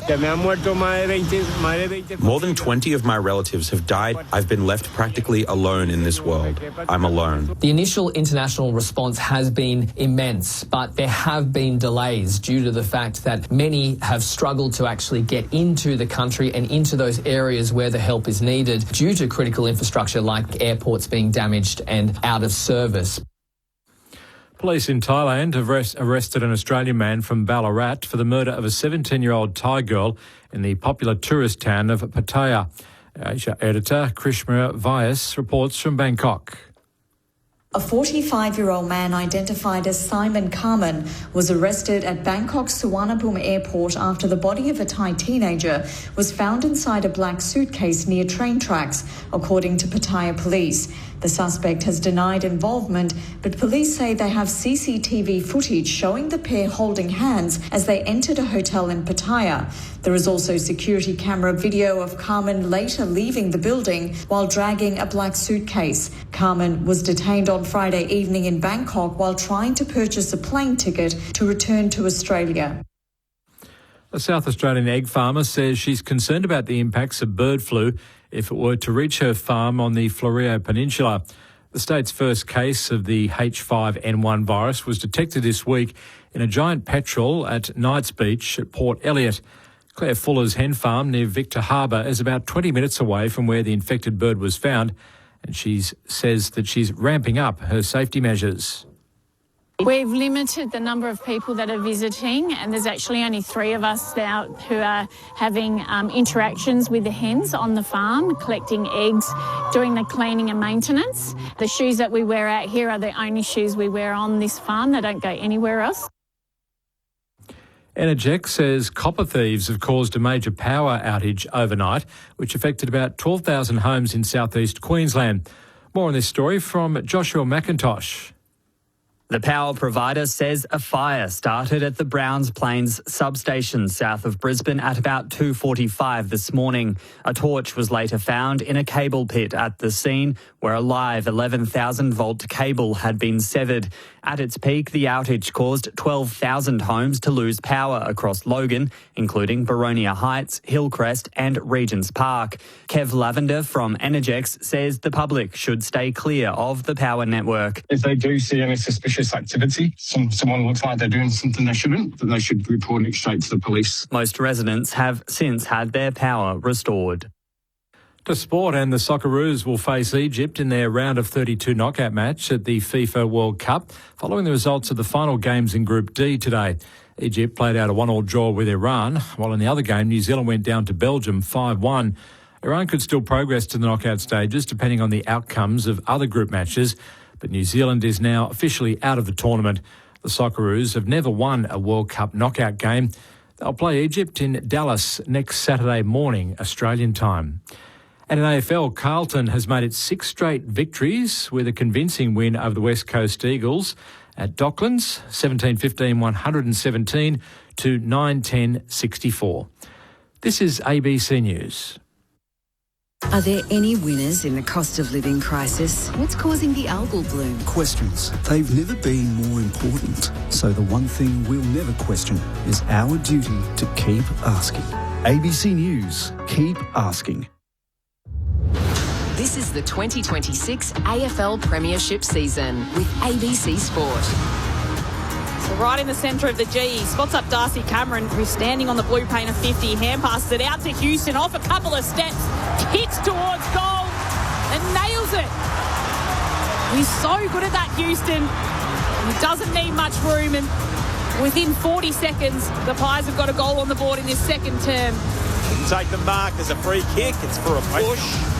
Yeah, he's going to Lockie Schultz. Jeepers. This for 3 in the quarter. 4 in a row for the Pies. Lockie Schultz from the free kick. Steers it through. And Collingwood put a gap in the game. His kick, though, chopped off by Seth Campbell, who takes it and goes for a run and a sprint. He might go himself. He kicks towards goal from just outside the 50. It's bouncing. It'll be soccered through.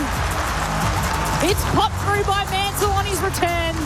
Infield kick on the outside of the boot. Lipinski made it work. The gather was really neat. Handed it off to Dacos at centre half forward. Offloads inside the 50. And Membry marks 40 out. Dead in front for Collingwood. He strikes it. And it is there. Back-to-back goals for Membry and for Collingwood. The AFL on ABC Sport. On radio. ABC Sport Digital Radio. And ABC Listen. Here's Collingwood in that second term that was able to build a nice little buffer against Richmond. The Pies ahead by 33 points, kicking 6 goals to 1 in the second term, as you heard. Some of the highlights of the goals coming from both sides in that quarter. It was Ryan Mansell with his goal on return from a fractured wrist for the Tigers. And then the other 6 all going the way of the Pies, with a couple to Membry. These Collingwood ahead by 33 points at half-time at the MCG. 8-6-54 the Pies, the Tigers 3-3-21. Lauren Borden and Joel Peterson calling the action. Poppy Penny's down on the boundary on a cool evening in Melbourne. Brett Delidio and Brent Harvey, your experts on ABC Sport. You can keep your SMSs coming, 0437 774 774. Got listeners coming from Larry from Mount Beauty. Loved watching the Pies VFL on Channel 2 today, and then listening to today's call of Collingwood and Richmond. Fran's listening in, as always, keeping warm with a hoodie and doing some housework, wanting the Pies to win. Question about the Tigers. How are they tracking generally? Are they in no man's land, or are you seeing improvement each game? Liz can go first because it's his old mob. Yeah. It's hard to see improvement, isn't it? When you're seeing missed handballs and missed kicks, but I don't think we've got the cream of the crop out there playing week on week, and that's where I'll judge this side once I see 30 or 40 games into their best players that they've drafted over the last however many years. At this point in time, it's too hard. Like, I've seen kids that have experimented on playing senior footy. Yep. That are out there, and they're probably not quite up to it. And I totally agree. I see glimpses of Richmond being really good. Then I see really poor glimpses. But the personnel is huge. No, Adam Muzay, he's got his hands cuffed, because if you haven't got the personnel out there, it doesn't really matter. Now, they've got a lot of injuries. Yep. They've got a lot of injuries. And, you get the senior players back and coming into the fold. I think he'll get judged more when he's got the better team out there, the whole Richmond team. And every team's going to have 1, 2, 3 injuries, but you can't have 8. You can't have 8 out of your senior team. It's interesting what Adam Uze said too when he said about last week we could only make changes at quarter time, or I had to wait for the break to make changes because there's not enough of the experienced players out there. How much would it make a difference for them to have Nankervis back into the side after last week? Ross as well, who kind of was in that acting captain role for a couple of games before he was out with concussion, to just have them on the field and maybe be able to adjust a little bit during the term? Yeah, you always need senior players. And Boom, you can probably talk about this with the exodus of when you boys just got moved on.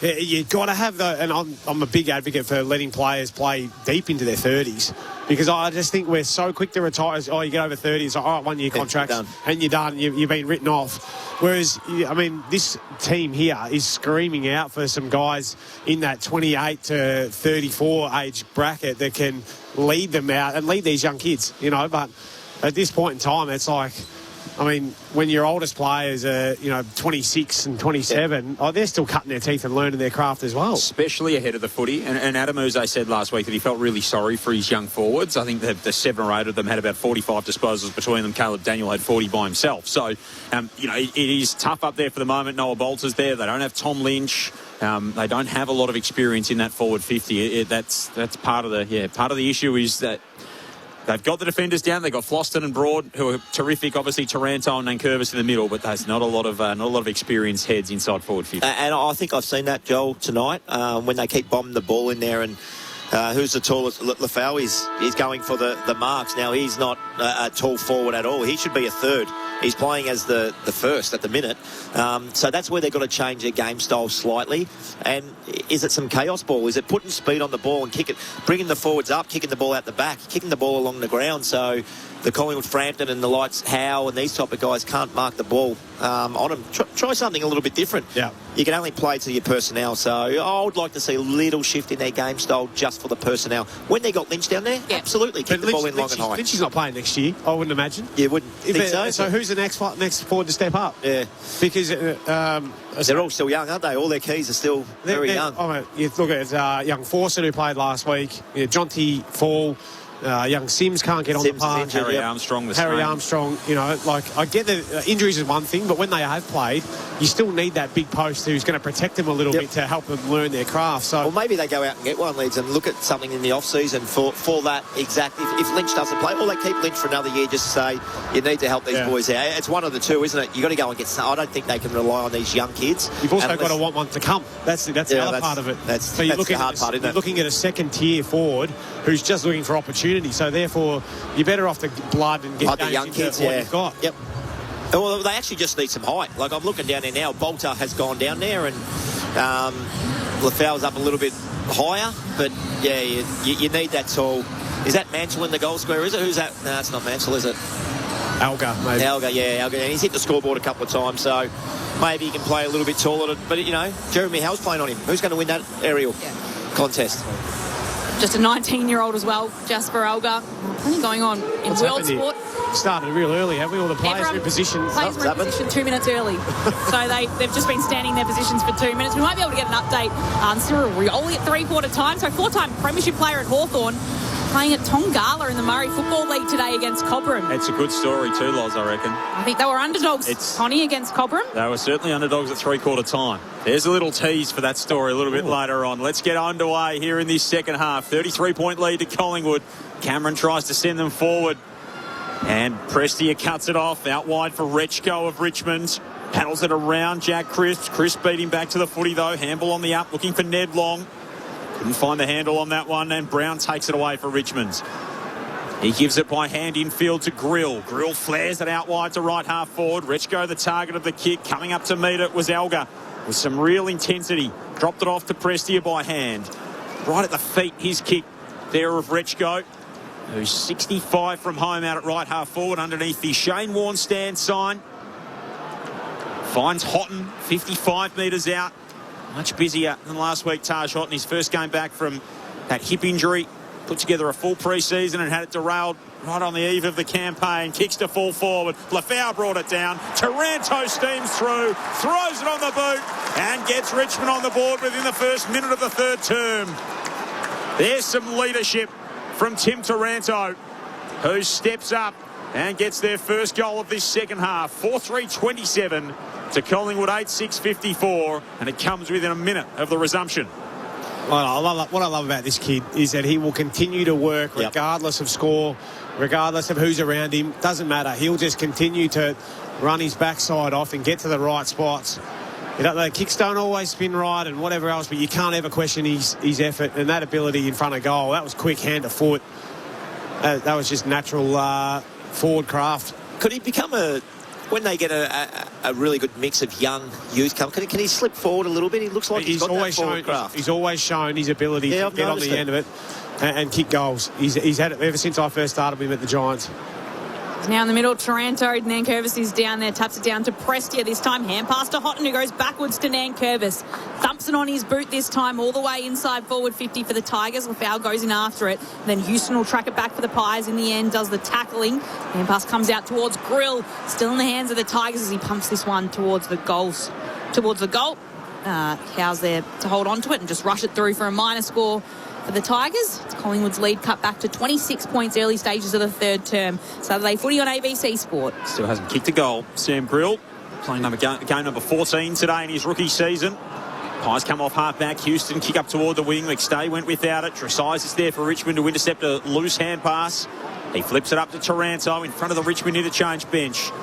He got caught on the back foot and then had to kick off that back foot up toward half forward, and the long floats into mark for Collingwood. Just inside the defensive 50, the former Hawk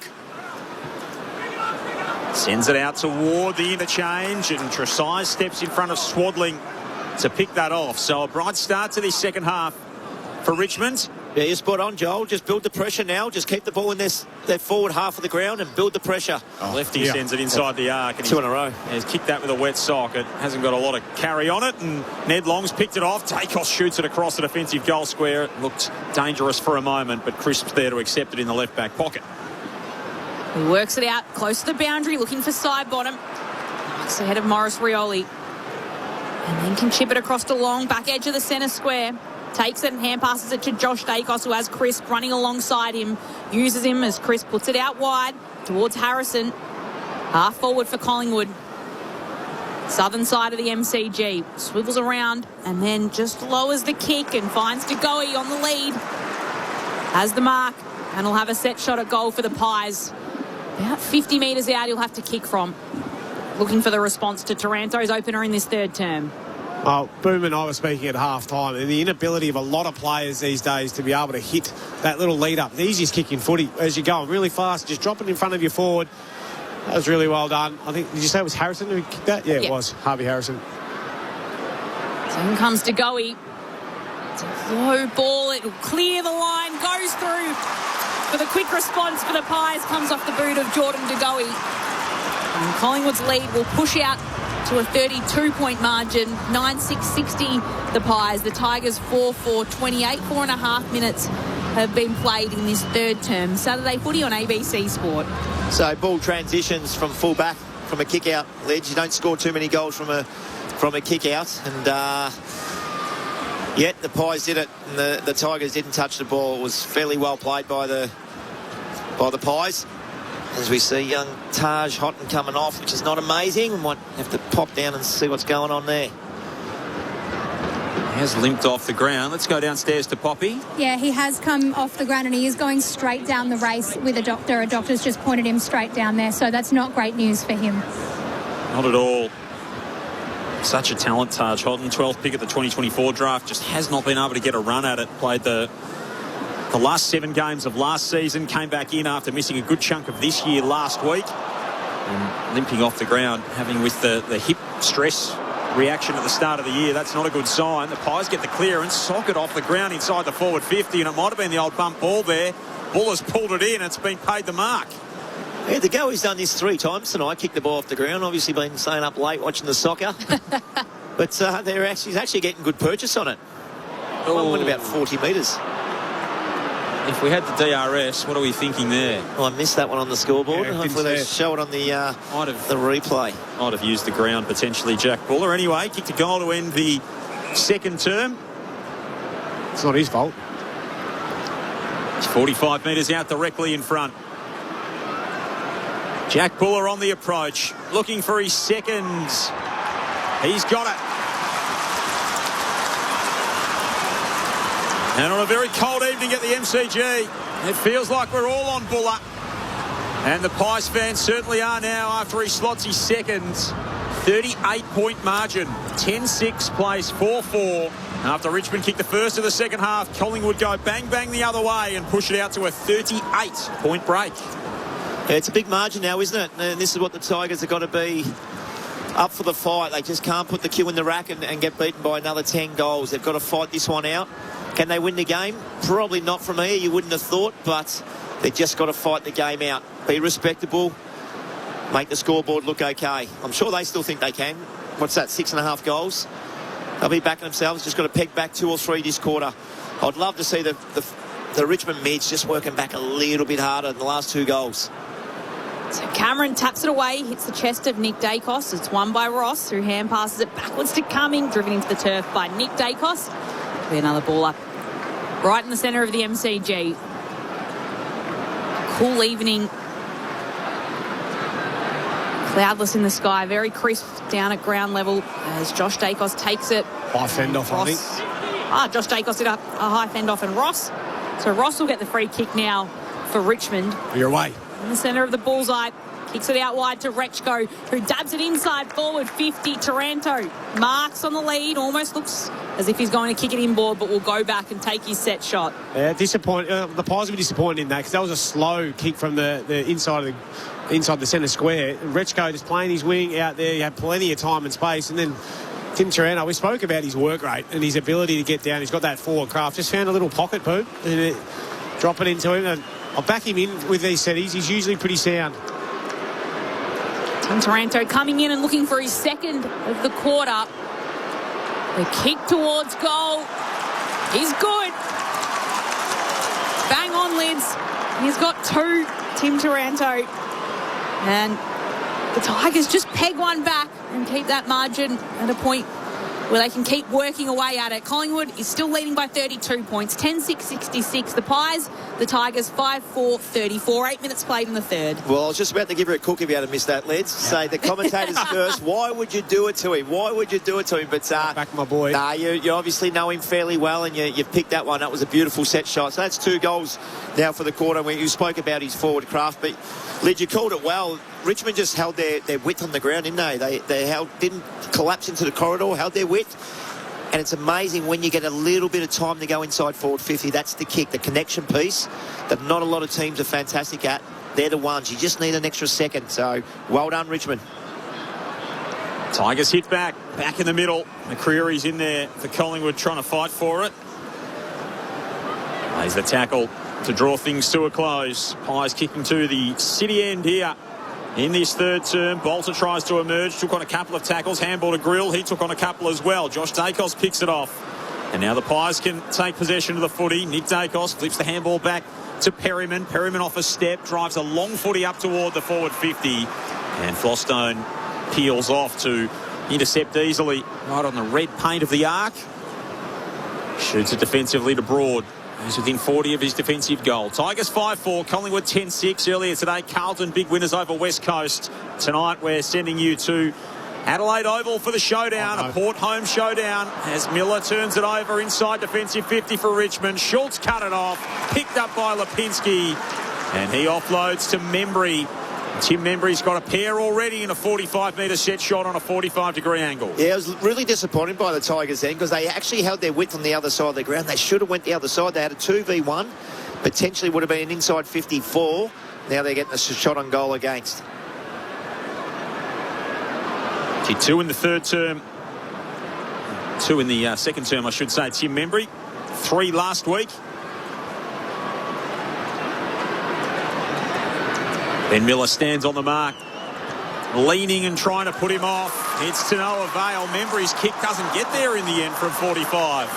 That really died. Jensen. Yeah, what's going on there? Bit of wind out there, maybe. No one expected it. Kai Annan had to lunge at it. Cold air. Cold air, making it difficult for the football to travel through, potentially. 33-point lead to Collingwood. So Richmond will weave it out of their defensive 50. Rechko with the kick. Right to centre wing, marked by Bolter. He waits for Ross, then tries not to hand pass to him. In the end, just stabs a kick right to Jack Buller. It's a turnover, and the Pies will have the footy. Chance to check in with Poppy Penny on the boundary. Yeah, Taj Houghton's come back up, and he's reports from Richmond that he's fine. He's got a cut on his knee that they've put a little bit of cream on to stop that bleeding, but he is going to come back on. Good news for Taj Houghton, who limped down into the rooms a few moments ago. Thanks, Poppy. Kick comes down to Josh Dacos, centre wing, takes it and just dabs it further forward. Stay front position was being held on to by Short. And it'll be a free kick for the Pies. And so McStay with it between wing and half forward for Collingwood, southern side of the MCG. He's been quiet, hasn't he? McStay. Haven't seen him much today. Just stabs this one inside the pocket, and Lipinski marks it. It'll be paid. I think that came off the hands of Harrison potentially. Or maybe he didn't get a finger to it. So it will be a mark to Lipinski. Inside forward 50 for the Pies, and a shot at goal as they lead by 33 points. Lipinski will have a chance to extend the lead. When you're defending as a young player, you're in the game at all times, and that's where you just got to be sharp and not fall asleep. This has just landed. I know it was a bit of a miss kick, wasn't it, from McStay, but Sammy Cumming could just be like, oh, you kidding me, aren't you? Pat Lipinski, left forward pocket for Collingwood. Delivers a goal. And it's the second one of the afternoon. Pat Lipinski with a goal in the second quarter, and now with a goal in the third. Collingwood's lead pushes out to a game-high 39 points. 11-7-73. Richmond 5-4-34. 12 minutes ticked over in this third term on a cool MCG. Your experts, Brett Harvey and Brett Delidio. Lids, I don't want to harp on it, but again, on the back of a turnover, Noah Bolter, poor kick, poor decision. Collingwood take the ball full length to the ground again, hit a short inside 50, set shot once more. So it's an area of the game that the Tigers really need to clean up. Just getting scored so quickly against on turnovers, something that the coaching staff will certainly be looking at on Monday. 5 of those 6 goals for Collingwood in the second quarter came off turnover, and they are 3 of them in their forward half. So they're taking advantage of those opportunities. Bolter was dispossessed in the middle of the ground. Collingwood will get the free kick. It won't be advantage. They'll have to come back to Darcy Cameron. 0437774774 is the text line.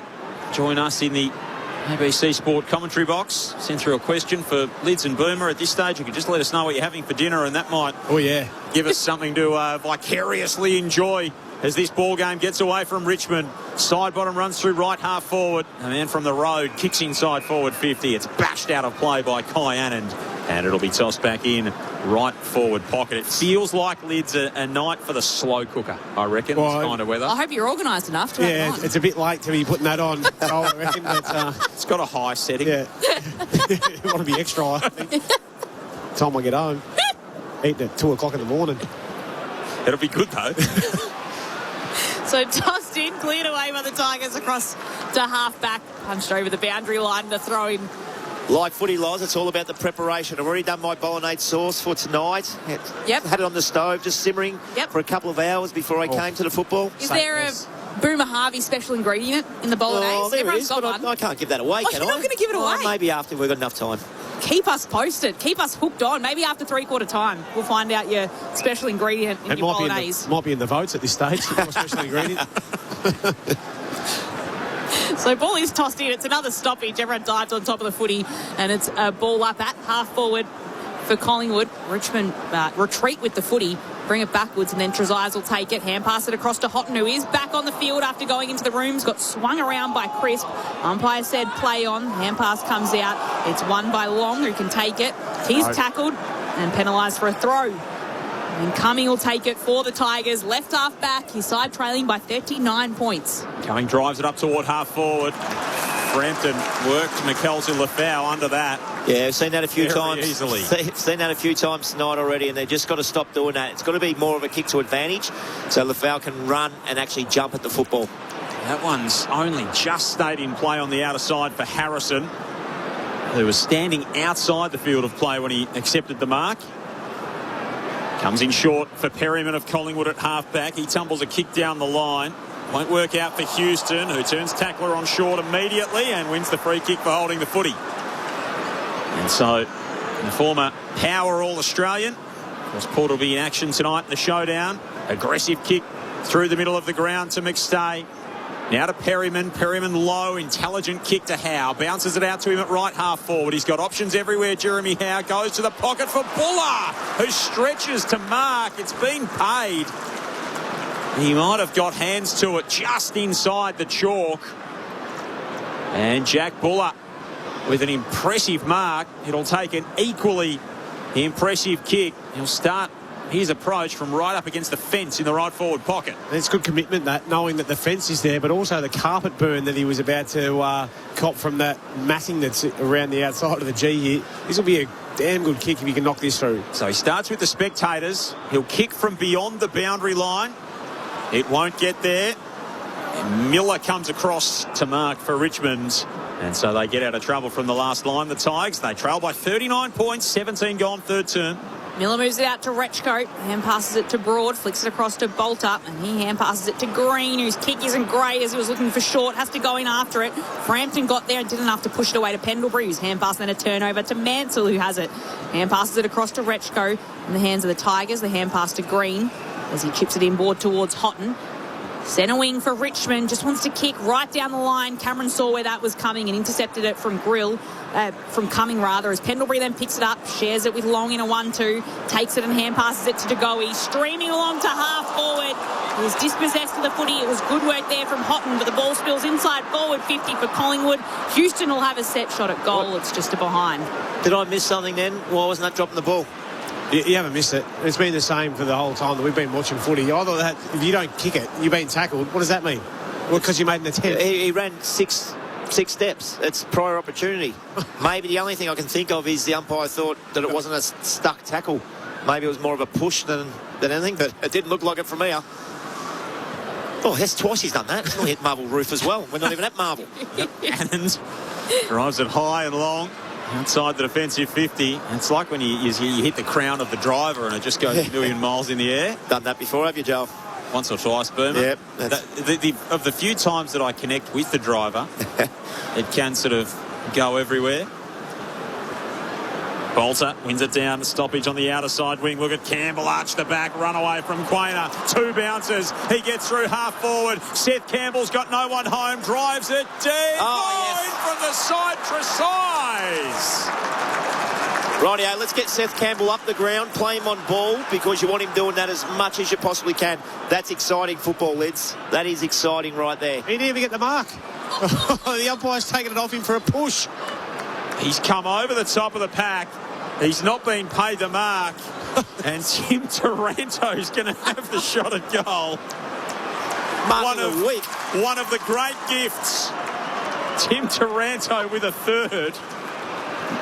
And that is, he has stolen that off James Tresize, who did all the hard work, was going for just the second goal of his season, the 5th of his career, and he's been dead set robbed in the goal square, as that Adelaide Crows fan might say, right in front of me.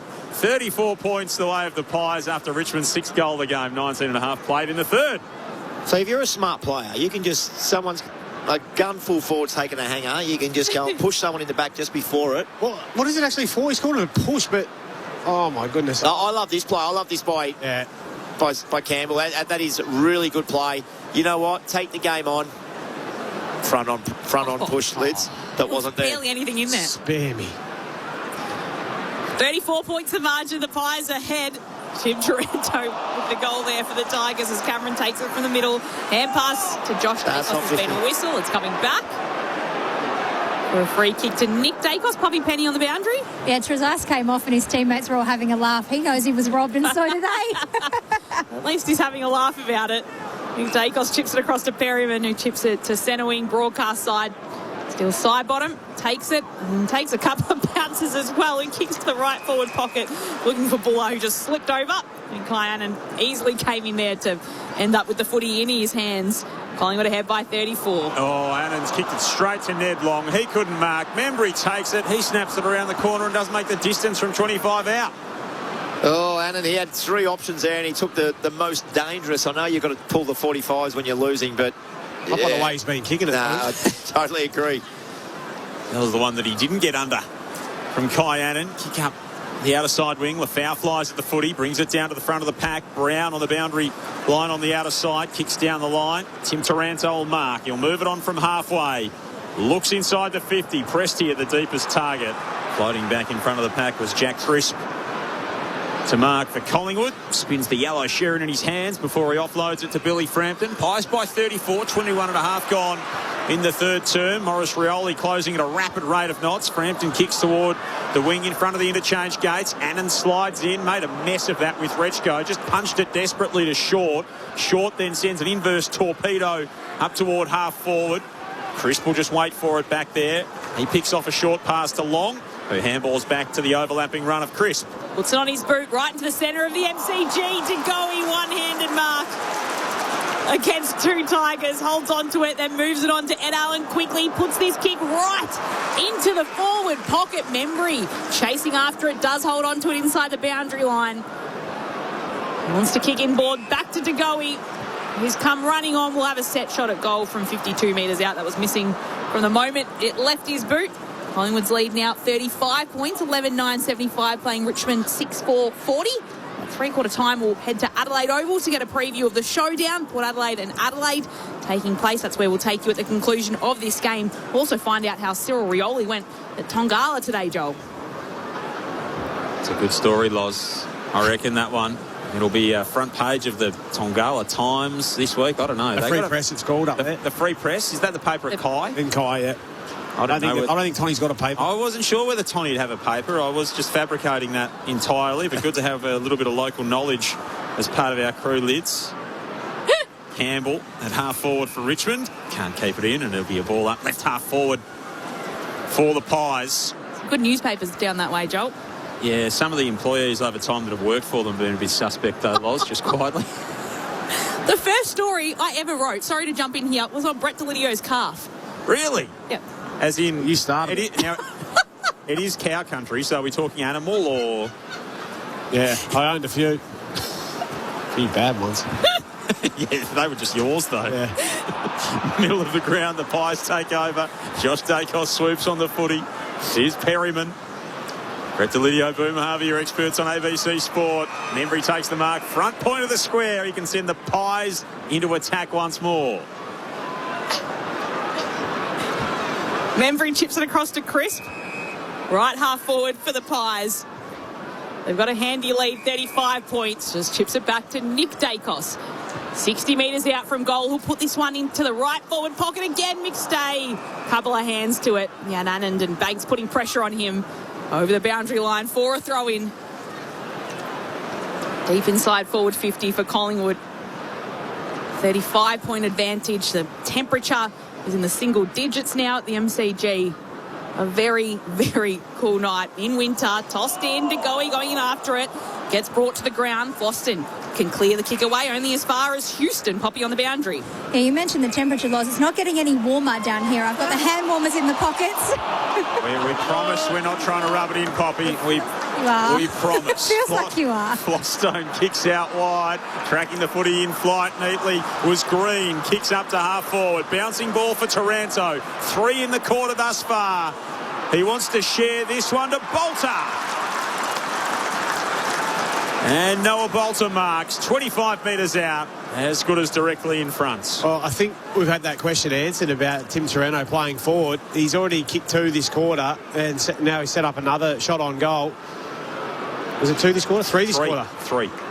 That's right, the quick snap and then the 2 setties, or the gift, the third one. Well, this could be the luxury, and that the kid, I'm not even sure how old Taranto is, but extend his career. 28, Tim Taranto. Meantime, Noah Bolter comes in, drives that one through. 4 goals for the quarter for Richmond. Collingwood have added 3 to their half-time score. And a lead to 29 the way of the Pies. 11-9-75 to Richmond 7-4-46. 25 and a half gone in the third term. Brett Delidio and Boomer Harvey, your experts on ABC Sport. We're talking about the luxury. If they can get another really good midfielder, and they've got the money, another draft pick, get another really good... Hopper's got to come back into the team. If they can do that and play him forward of the ball. He's kicked 3 goals this quarter, set one up, and has looked really, really good. It's through work rate, and that's what he does that some of the others need to learn, is that you work harder, you get rewarded, and that's what he's been able to do. Lids, he'd be one of those players that you can start at half forward, come on as an extra on baller, because if you leave him, he's so crafty, but if you go with him, you're emptying your forward line as well. So he's got the ability to get up and back and hit the scoreboard. Tigers still within 5 goals as play restarts in the middle. Ross has it, hand passes it away to Nankervis. Taranto just gets a little kick away, puts it out wide to Green, who can pick it up and hand pass backwards towards Floston. Hand pass inboard to Short, who shoves it on his boot and will get it all the way to half forward, hoping for one of his teammates to be on the end of it. Cumming can pick it up, his hand pass, a turnover. Straight to Houston, hand pass to Nick Dacos, hand pass to brother Josh. Streaming through the centre of the MCG, puts it out wide to Jack Crisp. Moving it to the broadcast side, he runs across the AFL logo and then wants to hand pass over the umpire's head to Nick Dacos, who puts it out wide to Steele Sidebottom, who can mark for the Pies at centre wing. Sidebottom on to Pendlebury. The experience linking up for Collingwood. Pendlebury wants an option long, as you see so often with Collingwood, where they points where they kick. In from the side, Membry can't take the mark. Well roved off hands. Broad. Got dispossessed. Crisp at right half forward to Nick Dacos. Tumbles it inside the forward 50. Harrison took it on the bounce. Sharp give to Goey. Now to Josh Dacos from the edge of the 50. Kicks to the pocket. Off the hands of Miller. Through for a minor score. A 5 straight goal lead to Collingwood. It's a little bit of a hot potato, isn't it, for Collingwood? They've got the ball and they just want to get rid of it and give it to somebody else who's potentially in more danger. Yep. We'll work to Ryan Mansell at right half back for Richmond. He'll put it to the centre wing, looking for Vlosten. Howe worried him out of it, couldn't take the mark, and then Howe does the tackling. A little bit high. It'll be a free kick going to the Tigers. And to Jasper Algar, takes it, hand passes it to Mansell, who didn't realise it was coming for him. Had to go back for it, then hand passed it to Algar. He kicks right down the ground to Vlosten, marks, hand passes it to a running Short. Is it right half forward for Richmond? Again, it's this high skying ball that sits up in the air. Can a mark be taken? Brown was there, so was Trezise. Neither took the mark. Brown roved, kicked towards goal, and it's offline for just a behind for Richmond. Collingwood's lead 29 points. Probably Penny on the boundary. You guys were talking about leadership earlier, and really interesting to see Nankervis on the bench actually when he was on the bench, going through the vision himself and kind of getting vision ready to show the younger players. So I've not seen that before.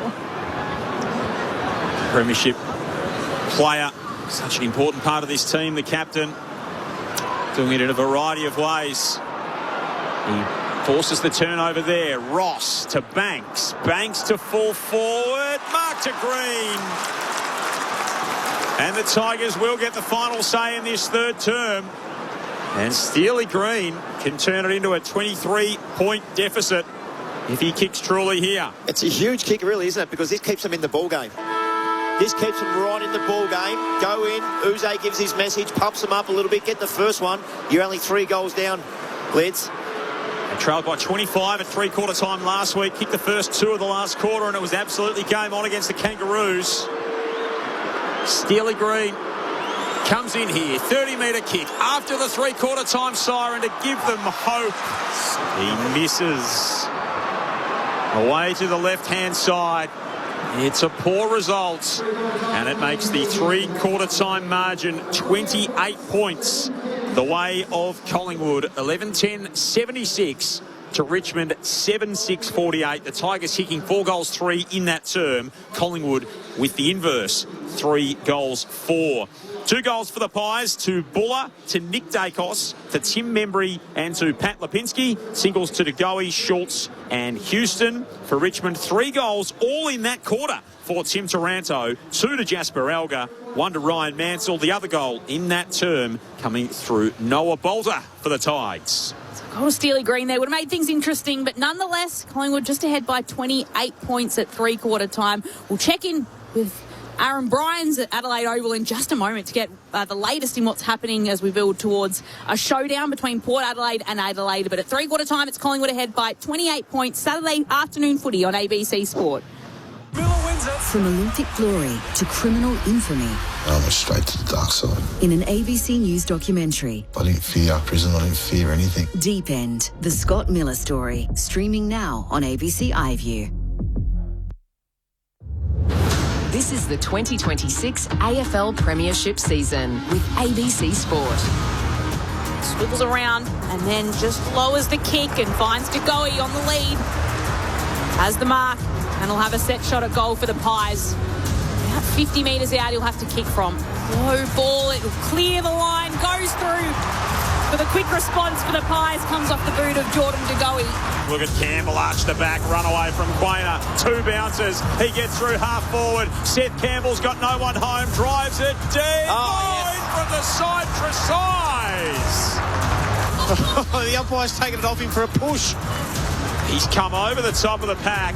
He's not been paid the mark. And Tim Taranto's going to have the shot at goal. He has stolen that off James Tresize, who did all the hard work, was going for just the 2nd goal of his season, the 5th of his career, and he's been dead set robbed in the goal square. The AFL on ABC Sport. On radio. ABC Sport Digital Radio. And ABC Listen.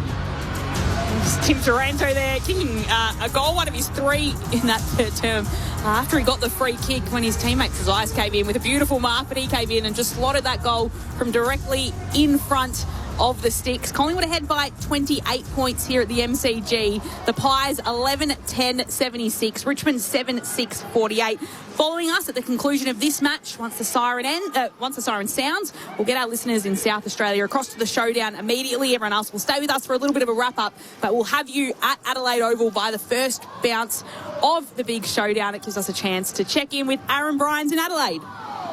Hey, Loz, a bit of an underwhelming build so far this week, given Port Adelaide's recent form, and a bit ominous as well. We're watching the SANFL showdown, and currently Adelaide's leading Port by 52 points. I think the Power would hope that history hasn't repeated or isn't going to repeat tonight, given that previously in showdowns, form lines have been thrown out the window. So Port Adelaide will have that belief. That being said, the goalless second half against the Pies and the injuries that have mounted from it with Radaglia and McKinlay put them in a pretty bad spot against an Adelaide side that is absolutely rolling. They've won 6 of their last 7. They're eyeing another top 4 finish win tonight, and they will leapfrog the Cats into 4th, and they welcome back Isaac Cumming and Josh Worrell as well. History does says that the underdog has a pretty good chance. Only 61% of the higher ranked teams have got the win in showdown history, Lauren, so hopefully we're in for another thriller and maybe a surprise tonight in what is a little lopsided with Adelaide up towards the top 4 and Port down in the bottom 4, but you never know with these games. We'll wait to see. Rod Jamieson and Lauren Arnell, your experts tonight on ABC Sport. Haven't got the final teams yet, but Jack Watkins has been held over, so we'll keep an eye on Jack Lukosius after his ruptured Baker's cyst. Thanks, Az. Looking forward to it. It doesn't feel like that long ago that Braden Cook was putting through that winner at Adelaide Oval in the first showdown of this season. Lauren Borden and Joel Peterson calling the action at the MCG. Poppy Petty's on the boundary. Brima Harvey and Brett Delidio, our experts on ABC Sport. Maybe there was a showdown of sorts at Tongala Recreation Reserve today. Tony v Cobram. Yep. Cyril Rioli, 4-time premiership player, went out there to play for the Blues. He did, Loz, and Tony found themselves in a little bit of bother at 3/4 time. 8-3 to 10-10, so they're down by 19 points. They kicked 8 goals straight in the last quarter to run over the top of Cobram. Wet sail. They've won by 10 points, trailed by 19 at 3/4 time. And you look through the players on the live scores that they have for country footy, and Cyril Rioli's not actually named on the team sheet, but there is one player at the end who doesn't have a name who kicked 3 goals. So by process of elimination alone, Cyril Rioli's kicked 3 today, and Tony finished with 16 goals, 3 to win by 10 points. 16 over Cobram in the Murray League. And apparently 8,000 people there. We've had a texter come in and say, unlucky I had 8,500 when I played there, Cyril. As if I would have been lucky to have 400. He's a draw card, isn't he, Cyril? And that's the beauty of seeing ex-players go back and play at local clubs. I'm sure he did it out of the goodness of his heart, but yes. It is good to see, players go back, as, Boom did back at Trentham. Was that last year? Yeah, I played one game there this year. Yep. We had a standalone Anzac game. Everyone else played on the Sunday. We played on the Saturday night. Fair to say it was a very similar night like tonight. It's you could see the how do you the breath, all that sort of fog stuff, and wasn't looking forward to it, but it was good. Played half back, first time ever. Yeah, just taking after the play on, and we won by 95 points. It was just like this game. Yeah, Gary Ablett played local footy last weekend for Newbridge as well against Bridgewater. I was up there for that on the other side. Yeah. It's safe to say that the boys didn't get out of second gear. I don't think too much, and Gaz still kicked 2 goals for. Was that at Newbridge? It was at Newbridge. Great footy ground. Yes, Newbridge, bit of a alongside bog the heap, Loddon but it was. I mean, picturesque when you're looking out amongst the trees and whatever else. But Bridgewater too strong in the end. Nicky Dell kicked the sealer. Yes, just before we go and start this quarter, Taranto's last quarter, 10 touches, 3 goals. What a quarter. So it is back in the middle. Scott Pendlebury gets the first possession as Collingwood are leading by 28 points to start this final term. Long just soccers it to the top of the forward 50 for Collingwood. Vlosten's in there, fends off McCreery, pops it on his boot. It goes through the legs of Houghton, who can't stop it. Nick Dacos takes it. Hand pass to Pendlebury. He kicks inside forward 50, straight to Schultz on the lead. Marks and will have a set shot at goal within the opening 30 seconds of this fourth term. And that's the difference right there. Skill, class, whatever you want to call it. Nick Dacos, no fumble, gives it to Pendlebury. Pendlebury touch kick, drops the eyes, but pops the kick up, and then Schultz gets on the beneficiary on the end of it. So Lachie Schultz now will kick from a 45-degree angle. And will release the kick from just inside the arc to make it difficult for Richmond to come back from here. The kick towards goal was never missing. And Schultz pops through the opener of this fourth term within a minute. The second for the match. And Collingwood's lead extends back out to 34 points. 12-10-82 Collingwood. Richmond 7-6-48. And just a minute played in this final term. Well, it just goes to show how important that kick was, from Steely Green at the end of the third quarter. Yeah. Now, he misses, but then Collingwood, go bang-bang with a couple of clearances and get into Lachie Schultz. That's a nice finish from out there, but don't underestimate that tackling ability of Bo McCreery to hold on to Nick Vlosten, which is what caused the turnover. Doesn't get a good clearing kick. And that ability not to be fended off. He's a strong bugger, isn't he, Bo McCreery? He certainly is quick and strong at the contest. He loves that sort of stuff. But Richmond needed the first goal, Lids. Unfortunately, the Pies go down and kick it within 60 seconds. And they needed the last one in that third term as well. It hurts. Steely Green missing after the siren. Pies get the opener in quick time, and Nick Dacos with the clearance from the resultant ball up. He fans his kick wide, finds McCreery, left half forward. Rolls onto his right boot, sends it long. Does he have a flyer up there? Broad went upstairs for the Tigers, brought it down to Short, who tumbles it out of danger. And finds Seth Campbell inside the defensive 50. Dangerous kick, cut off by Josh Dacos. Handball to Goey, handball to Nick Dacos, cruising through, eyes the sticks, and drills it. And even on a scrappy Saturday night at the MCG, class is permanent. Nick Dacos with 3 in the game. And Collingwood out to a 40-point break to snuff out any challenge from the Tigers. 13-10-88, 7-6-48 Richmond. 2 minutes played in the last. It's funny, Liz, and you're pointing at it, you're pointed out. So you can talk about it, but we're going to talk about Nick Dacos here. Yeah, I feel like it's been just a game. I haven't been like, wow, Nick Dacos, he's blown us away with his ability to break the lines. So read out the stats then. Read out these stats. He's had 25. 4 clearances, 7 inside 50s, 10 score involvements, 3 goals. At the end, I'd be wrapped with that. Yeah, just an average game. That's 40 based on our maths, isn't it? It is, yeah. 45 plus 3 goals. Amazing. Back in the middle, Darcy Cameron tries to take it away, goes after it for another effort on the turf. Seth Campbell will pick it up, hand pass it to Taranto. Inside 50, he'll put the Tigers. Bolter chasing after it, has to hand pass it away to Prestia. Hand passes it away, it should be a high. Free kick coming the way of Grill. Perryman just clipping him a little high. Chance for his first goal. But it's funny, they've allowed it. Richmond have allowed it. So I just watched Nick Dacos after that centre clearance. He didn't get it. Richmond streamed forward and Nick Dacos just walks. If that ball had turned over then, Nick Dacos was in 30 metres of space by himself. I don't know how teams allow the best player in the competition that much time and that much space. In comes Sam Grill. One of the Canterbury Cobras, his 14th game, still hasn't kicked an AFL goal until now. He sneaks it through for his first. And Sam Grill gets a goal on the board for Richmond in this final term, keeping them in with maybe a little bit of a sniff, although it's difficult from here. He does get his first goal, Sam Grill. And as is customary, everyone comes down to the forward 50 to celebrate with him. Richmond, 8-6-54. Collingwood, 13-10-88. For the thoughts of our ABC Sport experts, down to Poppy Penny on the boundary. I think Adamuzze needed that goal because I wouldn't have wanted to be a Richmond defender coming off after the last two. He was throwing a water bottle at the bench. He was pretty animated, pretty cross. So I'm hoping for any Richmond players coming on for a rotation that calms him down a little bit. He was pretty mad. It's not when you're not getting many wins. It's nice to celebrate the little wins, isn't it? To see a kid kick his first goal, it's pleasing. Lots to like about the way Sam Grill goes about it. First goal at AFL level from the restart. McCreery waltzes out of the middle, bashes it forward as far as he can. Schultz in the pocket, hooks it back around. It's across the face.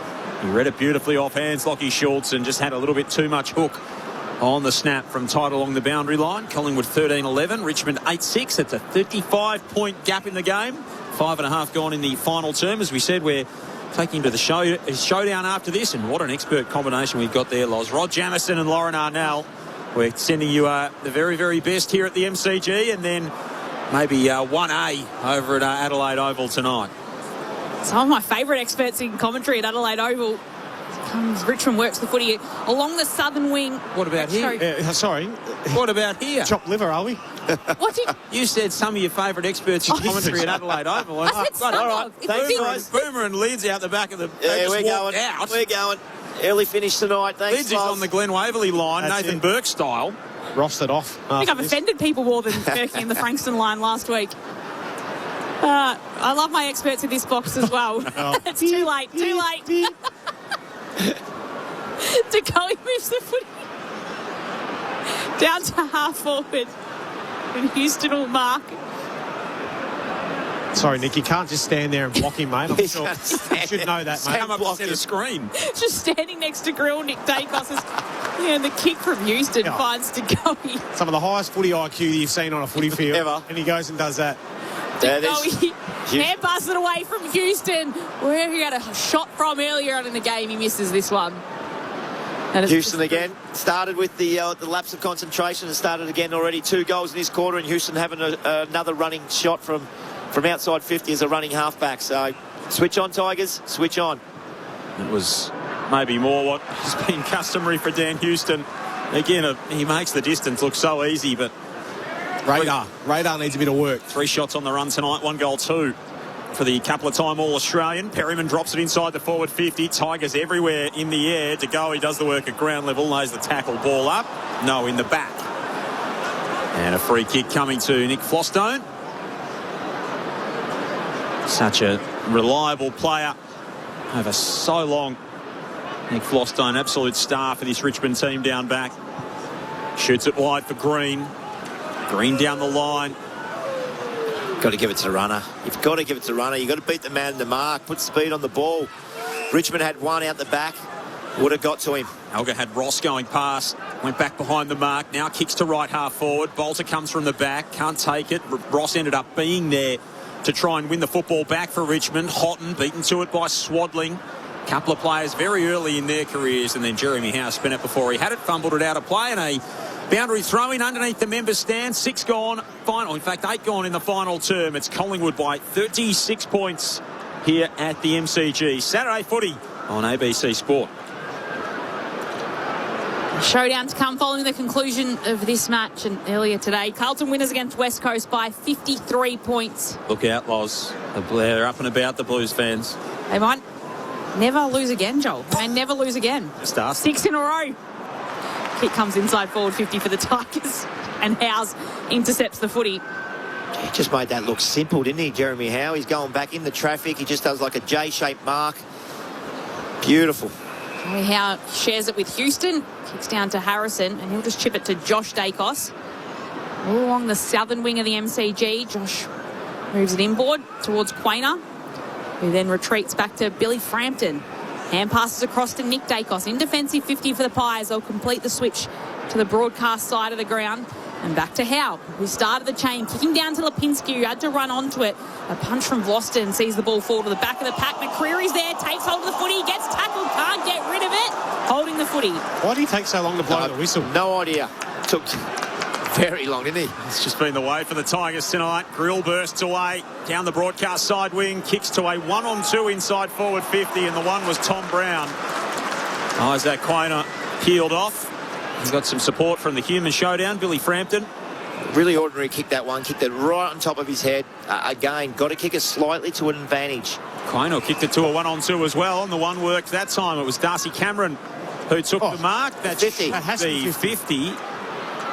Gee, the inconsistency with the umpiring is just baffling. I'm not sure you're allowed to do that. So Green just ran through the mark. Dacos ran the other side of Darcy Cameron. Green cut him off to go through the mark, and no 50 was paid. The Pies have worked it to half forward. That rule's been around for 120 However long the years. game has been. Yep, just the capacity of the umpires to implement the rules is the question mark. Dacos out wide in slow play. Here's Steele. Steele on over the top to Harrison. 70 metres out at right half forward.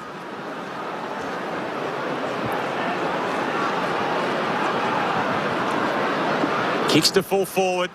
And Noah Bolter with an easy intercept mark for the Tigers, trailing by 6 goals, 10 gone last term. So he kicks it out towards the pocket to Mansell. He's able to take the mark inside the boundary line and centres it to Nick Voston. A real amount of fizz in it this game, isn't it? Oof. Yeah, she's gone. She's gone. Nick Voston kicks it out to Broad, who just holds on to the mark with one hand. The watch might be, can Collingwood get to 100 points for just the second time all season? 90 at the moment, 10 minutes in. 13 goals they've kicked. Chip to Grill, who puts it right down the line. McStay gets a hand to it. And barging in comes Ross, who can move it as well as he can to Seth Campbell, who'll put this kick inside forward 50. Rioli flew, couldn't take the mark. Rechko's there for the Tigers. Hand passes it away. It'll be locked inside forward 50 until DeGoey can take it. Hand pass to Houston. Hand pass to Quaynor. Hand pass to Josh Dacos at fullback. In the end, can put the kick out wide. Goes past Steele, but it'll fall into hands of Harrison. Hand pass to Steele, who can keep it in after a little fumble. His hand pass goes to Long, and he can take it and run along half-back. Long, Allen, DeGoey, back to Allen. And now bursting through is Swadling. Back to Ed Allen, 65 from home. Sends it long. It's away to the right.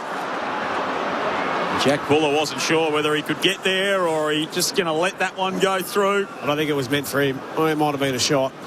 A minor score. 37 points is Collingwood's lead. 7 different goal kickers, the Pies. Won by 36 points last time these two sides met. Collingwood, as Richmond work it all on the broadcast wing. Seth Campbell with a hand pass to half forward. Can't be taken by Grill. It's the Pies that will emerge with it again as Swadling takes it and kicks it right down the centre of the MCG. Inside forward 50. Bullers at the back. McCreary, Roves picks it up. Hand passes it to Schultz, who's 12 metres out from goal and snaps it through for his third. They're running away with this one now, the Pies. And Collingwood is out to 14-13, 97, just 3 points away from that century mark. Richmond 8-6-54. Collingwood ahead by 43 points. 62,117 fans in the MCG tonight. If I'm coaching Richmond right now, I'm taking Seth Campbell off the ground. Oh, what are you doing? No, not for the missed handball though, Lids. He had space in front of him. Grass we seen what he done during this third quarter, I think it was. Mate, you don't handball, and if you do handball, you get it back because you've got the leg speed that nobody else at this football club has got. Put your head down, take a bounce, draw someone. That's what the good players do. They draw people to them, they give it off, and then it's a goal. That's a certain goal if he takes one bounce. Yeah, he tries to do a 35-metre handball and misses him by 25 metres. It's the kind of dare Adam Uzo be wanting them to play with this Richmond team. They get the clearance here, the Tigers. Kick inside the forward 50. Mansell chases it out toward the boundary line. Has a flying shot at goal. Oh, Ryan Mansell. That is spectacular. Jeremy Howe's told it to hit the post. I'm not sure. I think he's trying to bluff the umpire, but on the run in the right forward pocket, running out toward the boundary line. He dropped it onto his right boot and curled it home superbly. Unbelievable. There's a little one for the highlight reel for Ryan Mansell upon return. And he cuts the deficit back to 37 points. Richmond's 9th of the game. And that's as good as any we've seen.